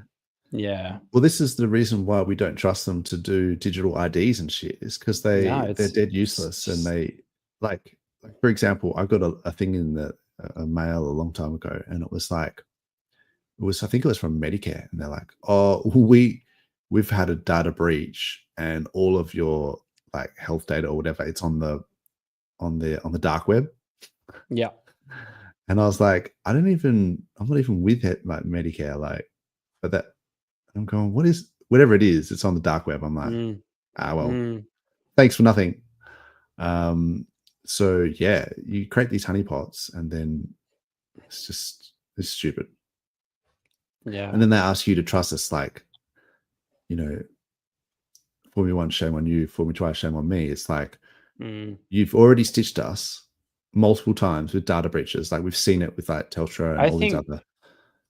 And then they're like, oh, but we want to store your data. But don't worry, we won't leak it. It won't get a data breach. Just trust us, bro. There was something, I don't know what it was, but it was like 6 months ago, and they implemented it and it was hacked, I think the same day. So it was on the dark web the same day. Oh, really? Same day? Yeah. And then Oh, like it's it like a Solana just G-coin. got like silenced. I didn't. Was Hop Tour I'm Girl trying to think. in charge of it or what? Yeah, I Like, know, right? same day. I actually, I want to comment about that. I don't think it was a rug. I think they're just normies in crypto who've never seen an 80% dip. I actually don't think it was a rug. Like tokens launch shit all day. Like they don't, like they dump. And people like I think about 80% of her users were first time crypto. So like yeah, that's what hurt. That's what But the hurt thing it. that I didn't like about it was the fact that they gave out Yeah, a huge allocation to KOLs or whatever, and then they're like, Yeah. then they gave out the contract address, and then so And they all snipers dumped. could just, and then they all the guys who got the free allocations dumped But in that, the first 6 like- minutes, but then also that Yeah. snipers were able to buy it up, and then it was like crap it was just a clusterfuck. tokementals. Yeah, it was. Yeah, it's just like, But then again, like thousands of that exact thing happens a day on Solana, like a day. And just because Yeah, she's a public face, she got sued. yeah. Like everyone else is anon when they do it, and Yeah, they I cheat guess, yeah. and rug and just scam. So Yes, it's a I dog eat think dog it's world BS. out there. She got sued, is what I'm saying. It was crap coin, like it was just bad pumpermentals, but I don't. the due feel diligence sorry for her. should be on the individual, I reckon. Yeah, I feel like she should have done more diligence into that. Yeah, Herself So- as well. True. she should have as well. Yeah. What is up, Red Squirrel? Which may or Howdy, may howdy. not be Fast Abdul, but good to see if He's you fast. are indeed a separate squirrel. What is up? Oh, here we go. So there you go. They're both in the chat. Sell everything before it's too late, or chill out and do Christmas stuff. Yeah, that's probably a better idea. Like enjoy your family, have some eggnog, like watch Die Hard. Yeah. Like Die Hard. have a roll in Classic the hay with the Christmas movie. missus. That's right. Have a baby. Like, check back in February. Yeah. And hope it hasn't just gone to zero. Like, I'm sure it may or may not have. It may or may not be okay. It may or may not be okay. You just look at like you charting things. My forecast is it may or may not be okay. That is literally what a lot of guys do. Like if you watch like a lot of these guys, like they'll do like a bull case and a bear case, and they're like, Yeah. it could go up by this much or could go down by this much. And you're going, bro, that's just a 50-50. Like you've given me nothing. Like at least I'm just sort of saying like we're in a local downtrend or whatever. And then it's up to you whether you want to like de-risk and think it's going to keep continuing in a downtrend, or whether you want to buy that dip. That's your choice as the investor. But like just to say that it could go up or could go down, like that's a nothing statement. But yeah, a lot of them do that. Yeah, it's such like political speak. It's like it could be fine, it might not be fine. Yeah, I like this. Jeremy was saying long-term message, definitely doubting your investments. Look, I think this is the time to just chill and just wait and see. Like it's so volatile, and so that volatility is why, like that's the price you pay for the best performing asset class.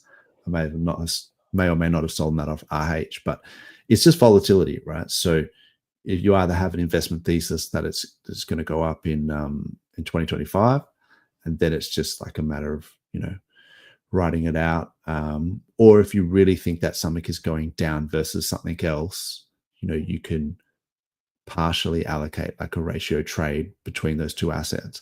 But I think still being in crypto is the key, because if you just sideline yourself and then things start ripping, I mean, maybe do that with a portion of your bag. Like there's nothing wrong with having some stables to buy dips, particularly when things go up, right? Like that's when you're meant to do is literally like just take a little bit of profits into like a stable coin bag, and while it's going up, so that you can, when it does have a correction, you can buy it. So people who go in all in, the problem is that when it does dip, they go, oh, the dip is so juicy, I wish I had more fresh capital or dry powder. But it's like the only way you're going to get that dry powder is by scraping some off the top when it pumps up.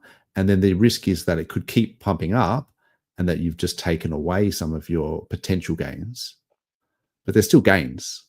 So anyway, each their own.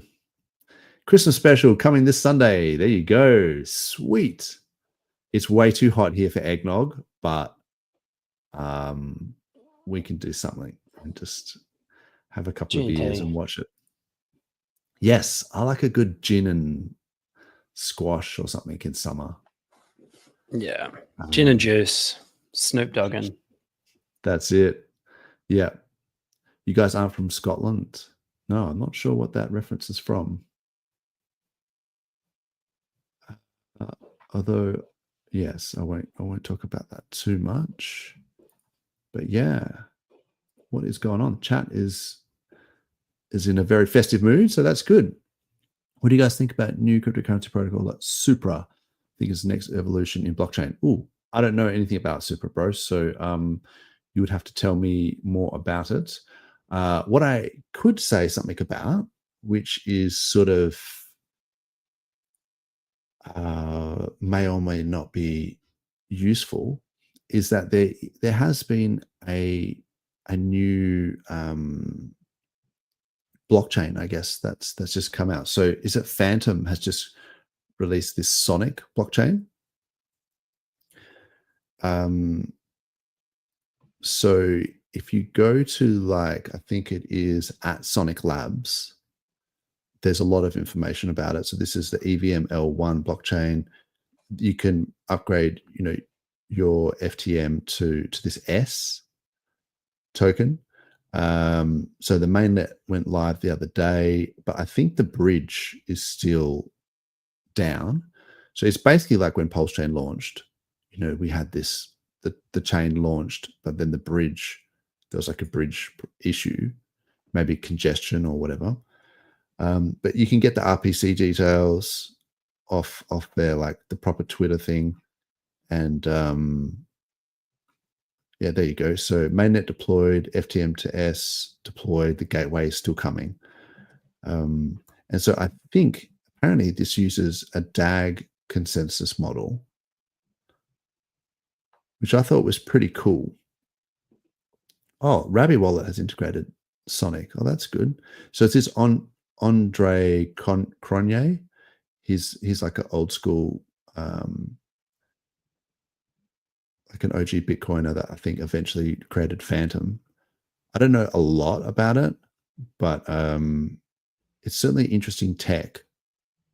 Like in the sense that if they do use this DAG system, I was looking into it, like with AI and stuff, and it sounded like, with normal EVM, you have all your transactions that are like bundled into a block, and then each time you create like a new block, and it's like a linear chain of blocks, right?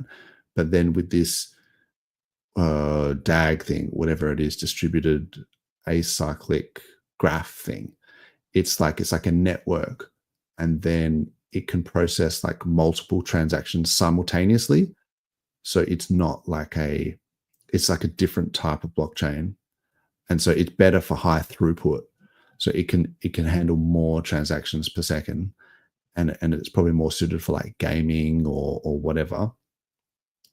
But it was interesting to sort of see that they have like different styles of networks. Yeah, so, sorry, yeah. I was a bit distracted. I had to look something up. No, that's cool. That's cool.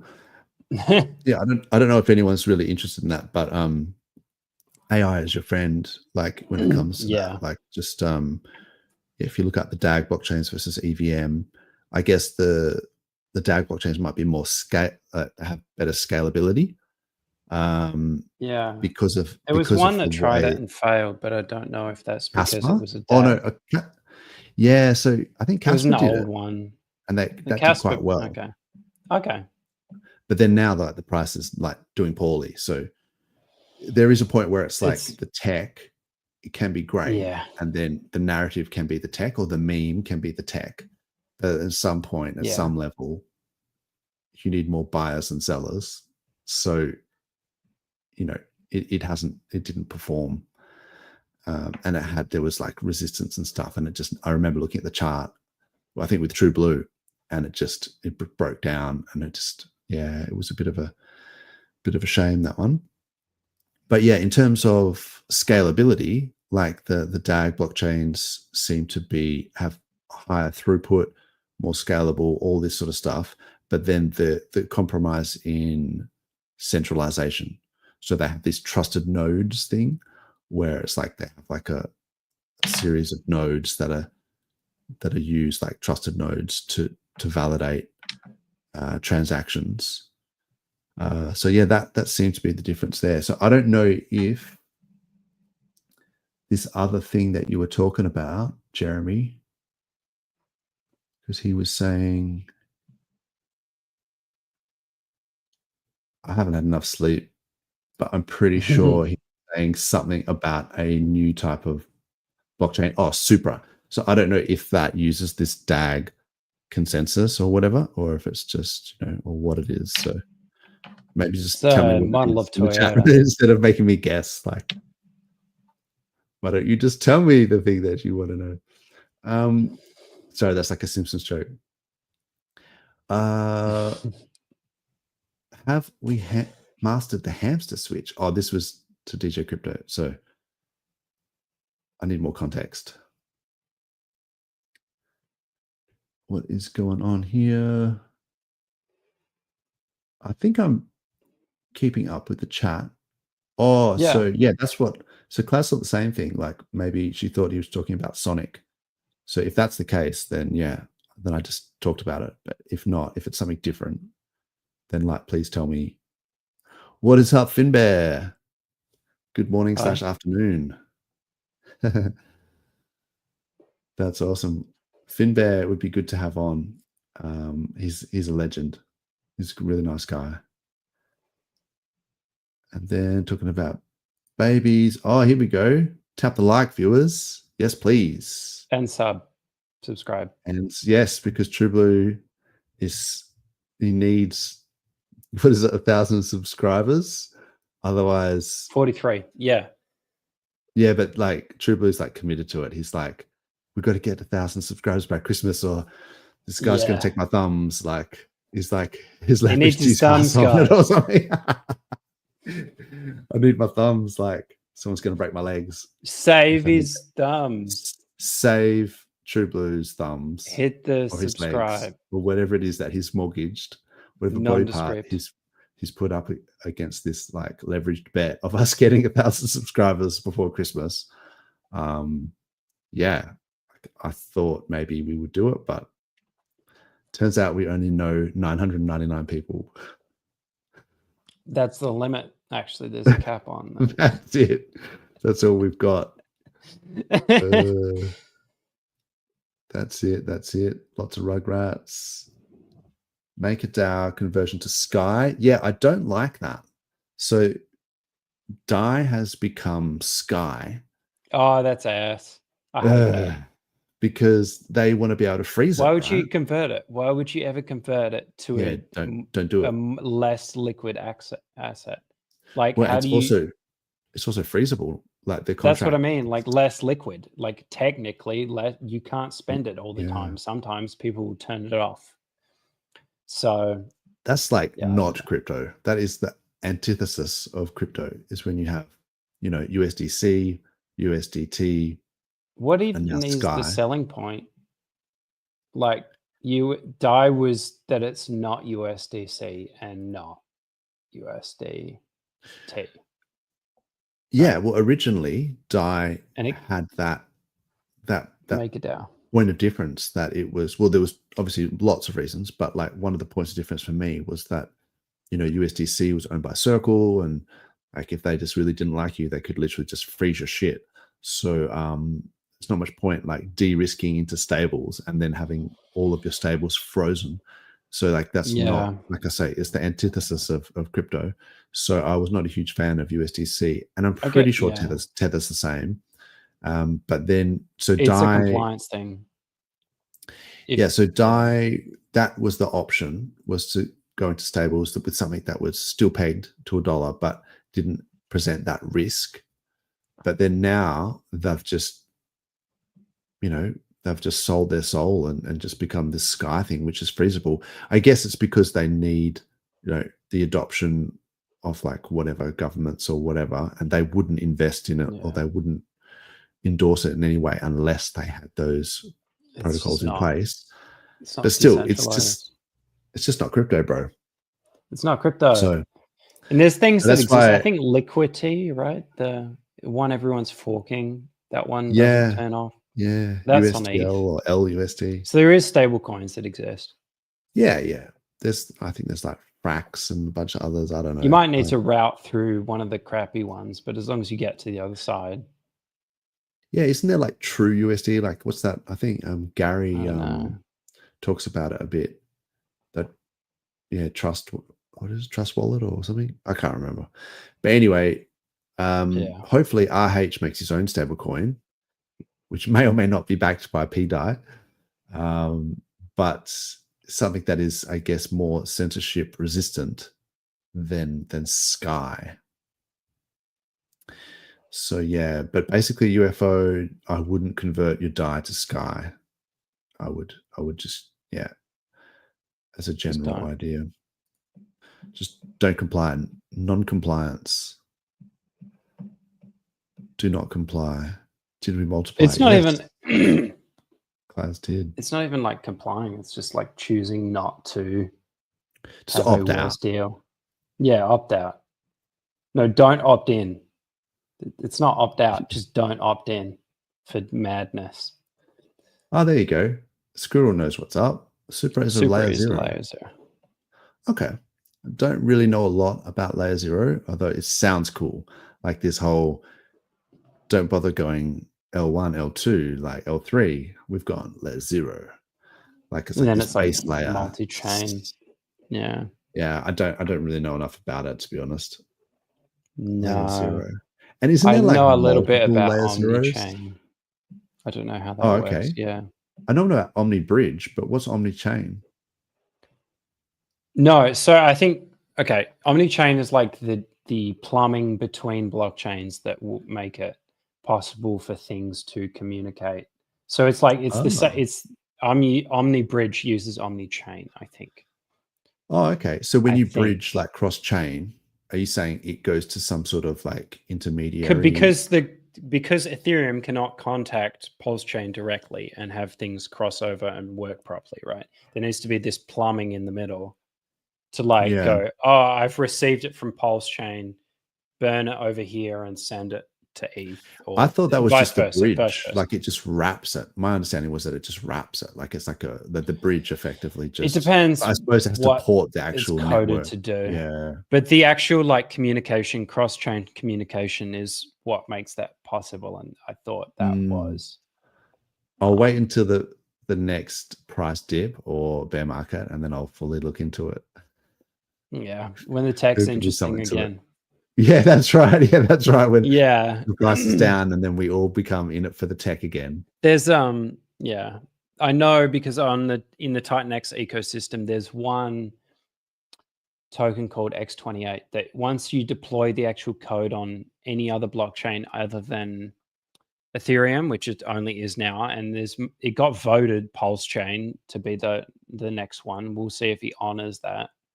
But it basically burns it 1-for-1, so you can convert your value across the chain without any inflation events. So it's clean, like transfer between chains. Awesome. And then someone could come in and build a token on top of that, and have them on both sides. Nice. That's the way to go. Yeah. Yeah. I think what's his name? Steph is, he's Alti. That's launching soon. That's launching in like a week or whatever. And then hopefully they'll bring that onto PulseChain as well. So that can be multi-chain. I think everything should be multi-chain. Like, why not? Yeah. Depends how you do multi-chain, right? Because if you have just the same contract over somewhere else and there's no linkage, so you have two, then you have to sell down one, bridge into the other, and then get into that, right? So you're selling them down. If it doesn't burn to get across, you're not creating that sell pressure. So there is a good way and a bad way to do it. Yeah. So and most of it does it the bad way. And then with the wrap tokens from the other chain, and then you could have some burning mechanism. Okay, yeah, that would be cool. I'm not sure what this means, Yavin. Stable PDI with some bribes coming up. That sounds like Fast Abdul's involved if there's bribes. Yeah, I think it is. I know there's going to be like I don't know. I have zero confirmation for like 6 months now, but there might be a protocol where basically you can if you have enough weight or financial weight, you can convince every participant in a DAO to behave in a certain way. So you can go and bribe things to happen. Prisoner's dilemma thing where it's mutually beneficial for them to all do a certain action. So if you can be I want this outcome in the DAO. Here's a bunch of money for it. Okay. And then everyone participates in that. I don't know exactly how it works. I haven't looked into it for a while, but if people are talking about bribes, I think that's what they're referring to. Yeah, right. Okay, cool. So Red Squirrel says Super is probably just another team promising miracles. Yeah, that's the problem. You got it. Yeah, it's the tech is always good, but it's it's got to be made. The pudding's in the eating. Deployed. It's got to go up. That number go up. It's the overarching thing. It can be the best tech in the world, but if no one's using it, then what would you say to your assimilated self? That's we're going to go on a tangent there, but is this on the same timeline and there's just two of you, or is there all right, no, I don't know if I should go there. What is going on? Class has had even less sleep than I have, so even less. Yeah. Oh yeah, because she's breastfeeding and stuff. So yeah, for sure, literally 24/7. Yeah, that's the hard yards. The next she's been little while. Yeah. She makes the joke that she's cow swap at the moment. She's just got the drinking water and just producing milk. Yeah, I saw that comment. I saw that comment earlier. She said it. It's she just literally swap. But converts token swap water to milk. That's awesome. It's pretty amazing, really.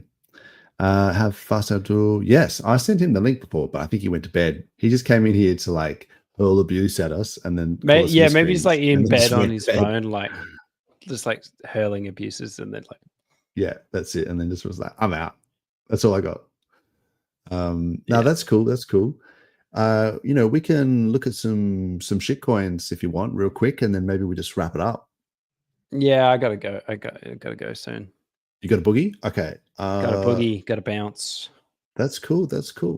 Let's just quickly do it, and then we'll bounce. So I don't know if I can be bothered putting a.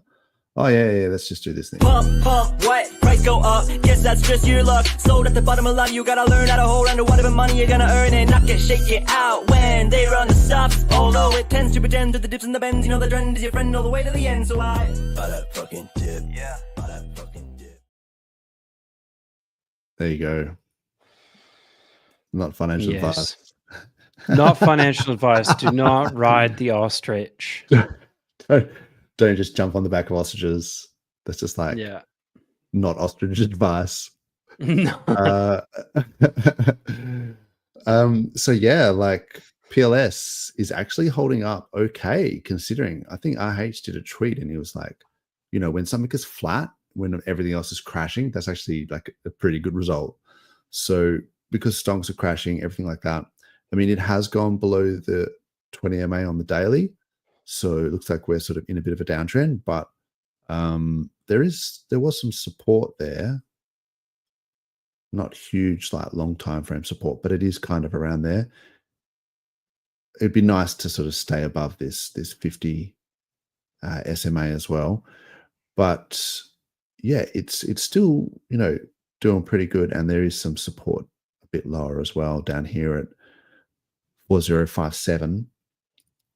And I think most of the PulseChain core coins, I like how they've got these little logos now. This is pretty sweet. Mm. So like most of them in red. So yeah. But I guess if you look at it in terms of ratios, like what we were talking about earlier, if you price, say, Hex in terms of Pulse, oh, really? Even Hex is going down versus Pulse. So it's just going, it's just sort of sitting on that support of 320 Pulse per Hex. So that could be an interesting thing to keep in mind. Yeah, okay. That could be, like I say, like if it bounces off this support, then that could be a good time to rotate some Pulse into some Hex. But let's have a look at Pulse ETH. So this is, oh, let's just hide these ads as well. So this is Pulse ETH. Oh, wow. If I keep this going.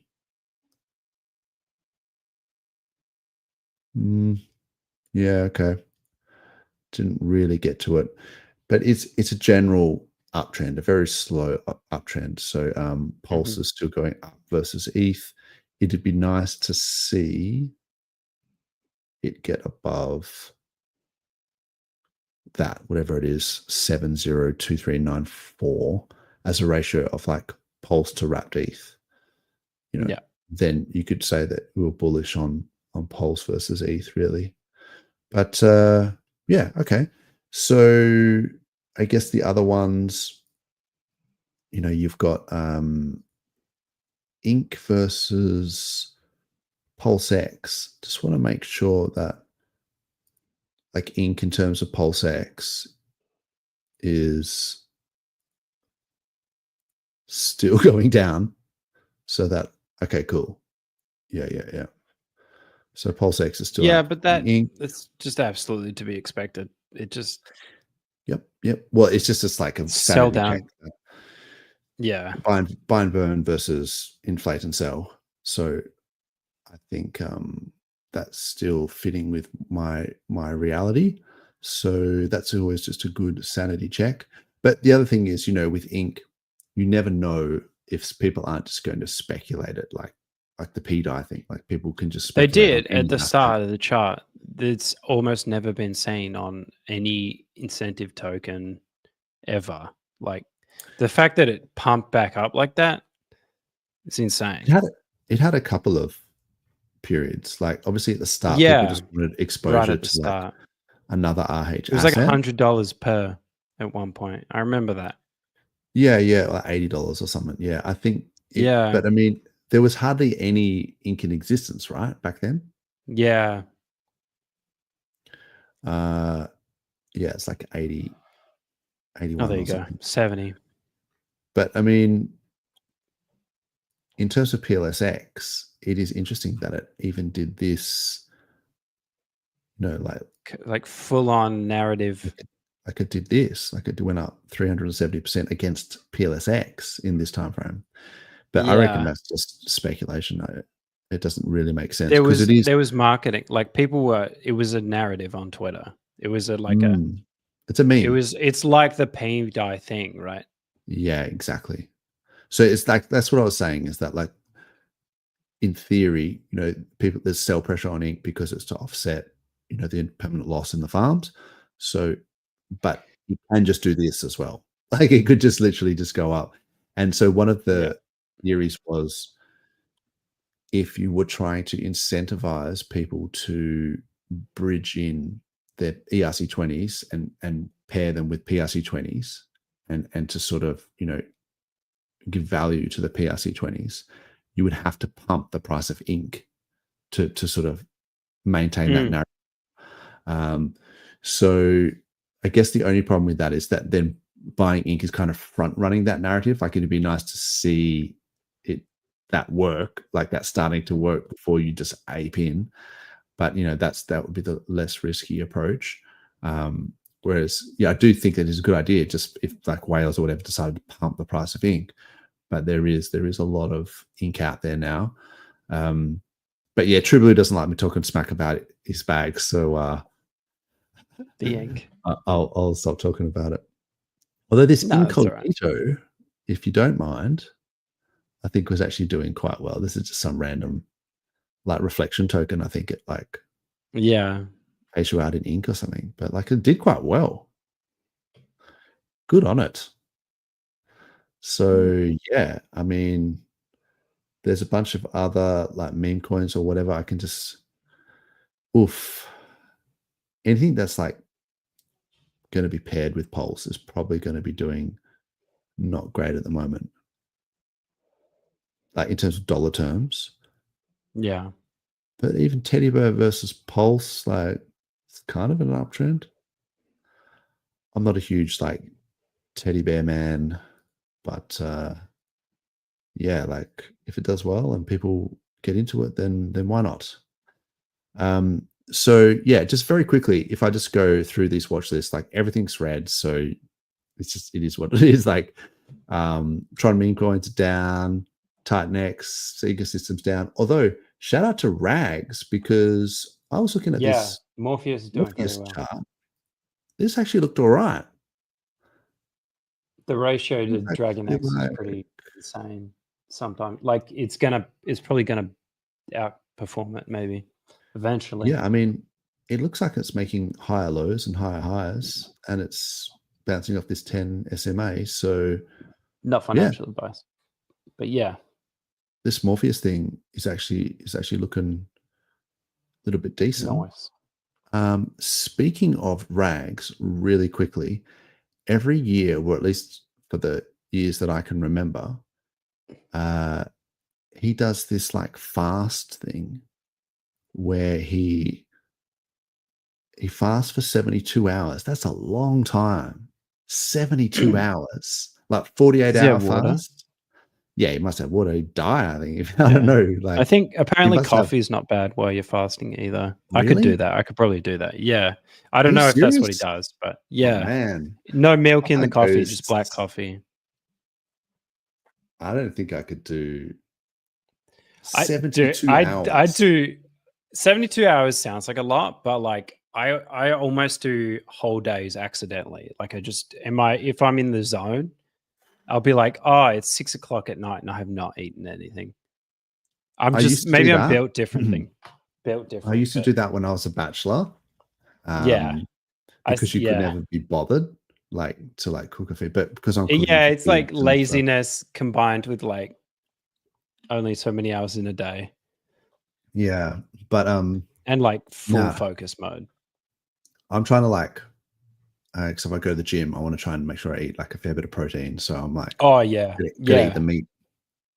So My I reckon I'd appetite do that. increases when I gym, for sure.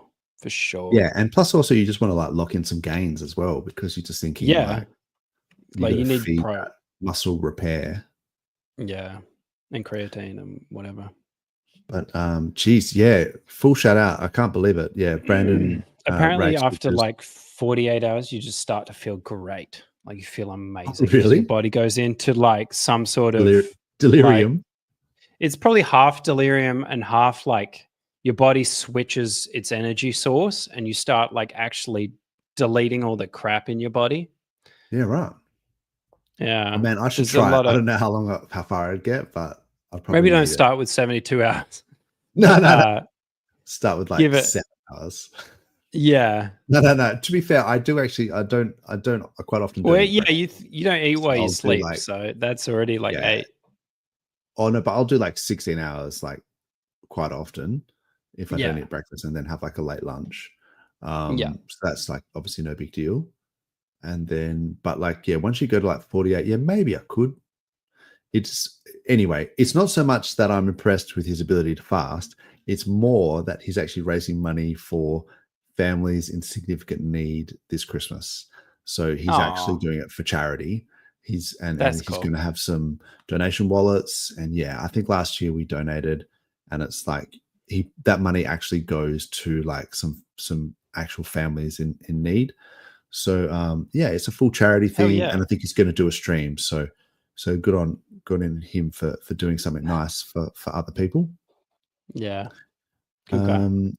And yeah, hopefully we can get him on at some point, because he's got that other build the tech thing, I think, where he was talking about potentially doing audits for people launching their tokens and all sorts of things. Yeah, So they're launching stuff themselves, and yeah, that's awesome. Yeah, they're working hard over there. Yeah. All right, I'll just quickly race through this, so we'll wrap it up. But yeah, there's a couple of random meme coins, Tangang stuff. There's Pepe Mog, I noticed came out. I wonder in terms of volume. Oh wow, it has the most volume. Okay, it's like 1 day old. Up 13% for the day. Not large liquidity though, not large volumes. So yeah, but anyway, meme coins nonetheless.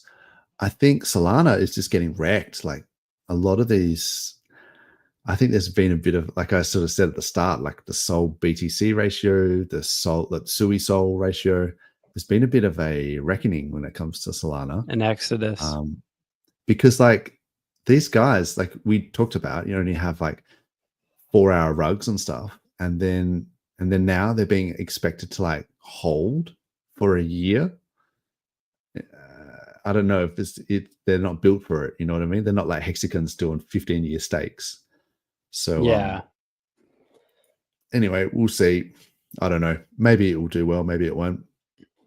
Let's see what else we got. Oh, so these are Sui meme coins. I don't know why most of these look like they're red, except for this Sui Jack for some reason. Let's have a look at it. Okay. Oh, looks like it didn't hold support, and now it's maybe getting rejected. So, okay. There you go. Something to look at. What else we got here? We did the core coins. Oh, there's the Poke Center. The Poke Center. Oh, there is a Goku. Oh, it's gone down here. Damn. Pepperchew. Pika. I thought Eevee might have had some legs. And there's that Zap one. This was that, it was just like endorsed by that Eve chick. And then it was like, I thought maybe that might do well, and there was the Zap one that did really well for a while. That's crazy. But yeah, Pika is probably the main one. A lot of the charts look the same, kind of peaked and just sort of consolidating, but still priced below the 20 MAs. It's not good. Certainly not an uptrend. You know, the ones that I liked actually was those the gray currency ones. The yeah. I'm dyslexic when it comes to this thing. There was this one, and then there was currency. UFO. We should have pulled this up earlier when we're talking about UFOs. Yeah. Where's my UFC? You typed in UFC. I know. Subconsciously, I'm like, you should watch some UFC. Yeah, later. you're like, watch good the call, fight. Like, yeah, great idea. Let's stop watching UFC. As I'm just like subliminally giving myself messages to do it. Yeah. Oh, okay. Damn. So I drew this line of resistance. It's like a line from nowhere for some reason. I don't know why it starts there. That runner. It must be in a different time frame. Oh yeah, okay. So I drew this as like a weekly resistance, and it looks like it hasn't gone back above it. So damn. No. But the reason why I liked this one is because the Grays currency, I was talking smack about it, and I was like saying, I think it was on the daily that it was doing that look where it was kind of gone below the 20 and it was going sideways. I was like, oh, this is bad. It's going to go down. And I think I even sold like here. And then I thought it was a good trade. And then it went back above. And I was like, oh, God damn, I have to like buy my bags back. And then it just did this massive another run. But like that gave me a bit of confidence in their community. Like to think, wow, like this could have easily just rolled over and just gone to doom. But it did this trinomial thing and just went, let's go, next leg. Yeah. Straight. Yeah. So it Same was kind of thing. like I lost like a little bit, like going from like here to here, but then it came back up and did like another 260% move. So I didn't mind that I sort of de-risked there, but like it's actually given me confidence that these guys, like this is a decent community that don't just like when the chips are down, they don't just cheat it. Yeah. Yeah. So that was probably the only hidden altcoin gem. You know how they say that? Hidden They're out altcoin there. gems. They are out there. But otherwise, yeah, I just checked by liquidity and volume. Rat BTC looks like a bit of a bargain now. That People's Bitcoin, 1100, because that was everyone was talking hard about that before. Oh, let's just quickly get rid of this. Oh, it's broken down though. Yikes. It's broken support. Okay. Yeah. Check them out. PRC20s. Why not? I think nearly everything is just wrecked at the moment. So it's just it's probably not a time. It's probably a time to sort of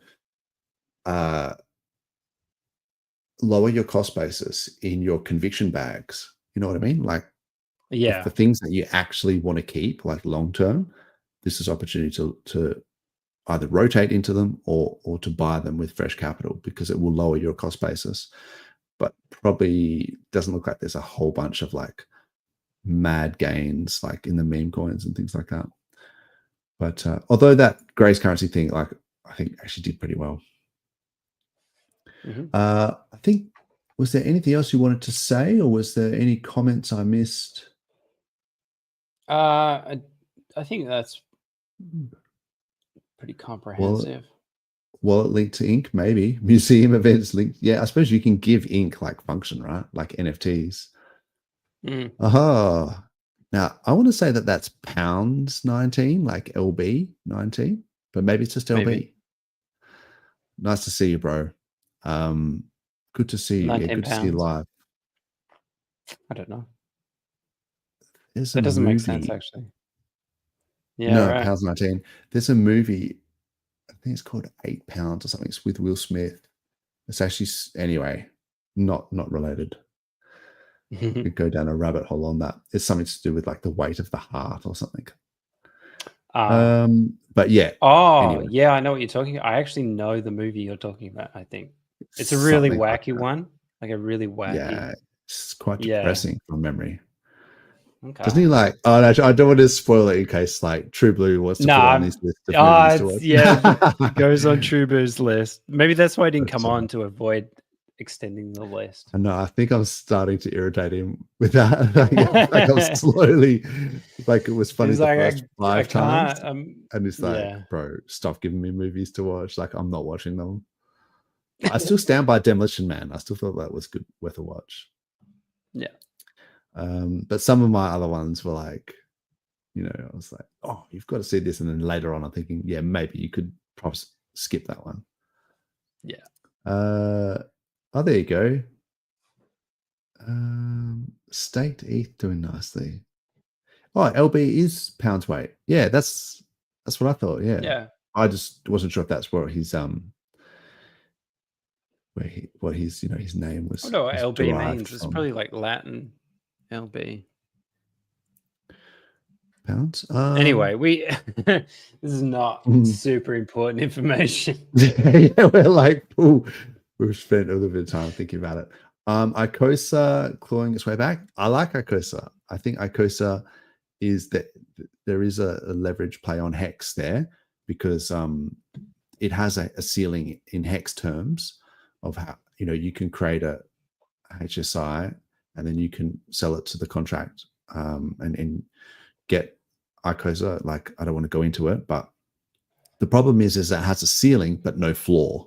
So it would be nice if it had some sort of floor that we could at least speculate on it being range bound. But it does have I think that the ceiling is like a 10x away. So it has potential.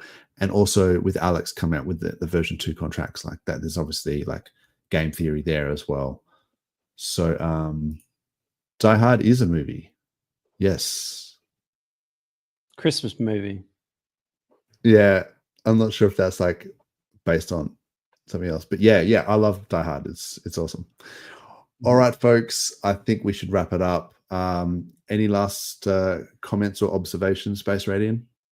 Yeah, so I got one here. The LB in pounds stands for the Latin word Libra. I think we'll leave that on that. There you go. There you go. It means weight The more or you balance. know. Yeah. Because the constellation Libra is the scales thing, isn't it? Yeah. Yeah, there you go. So it's balance. Yeah, okay. Anyway, I'm sure we're leave it full on of that. useless information, and there's one more tidbit for you to leave on. Merry Christmas, everybody, and Merry Christmas to you, Base Radian. And Crimbo.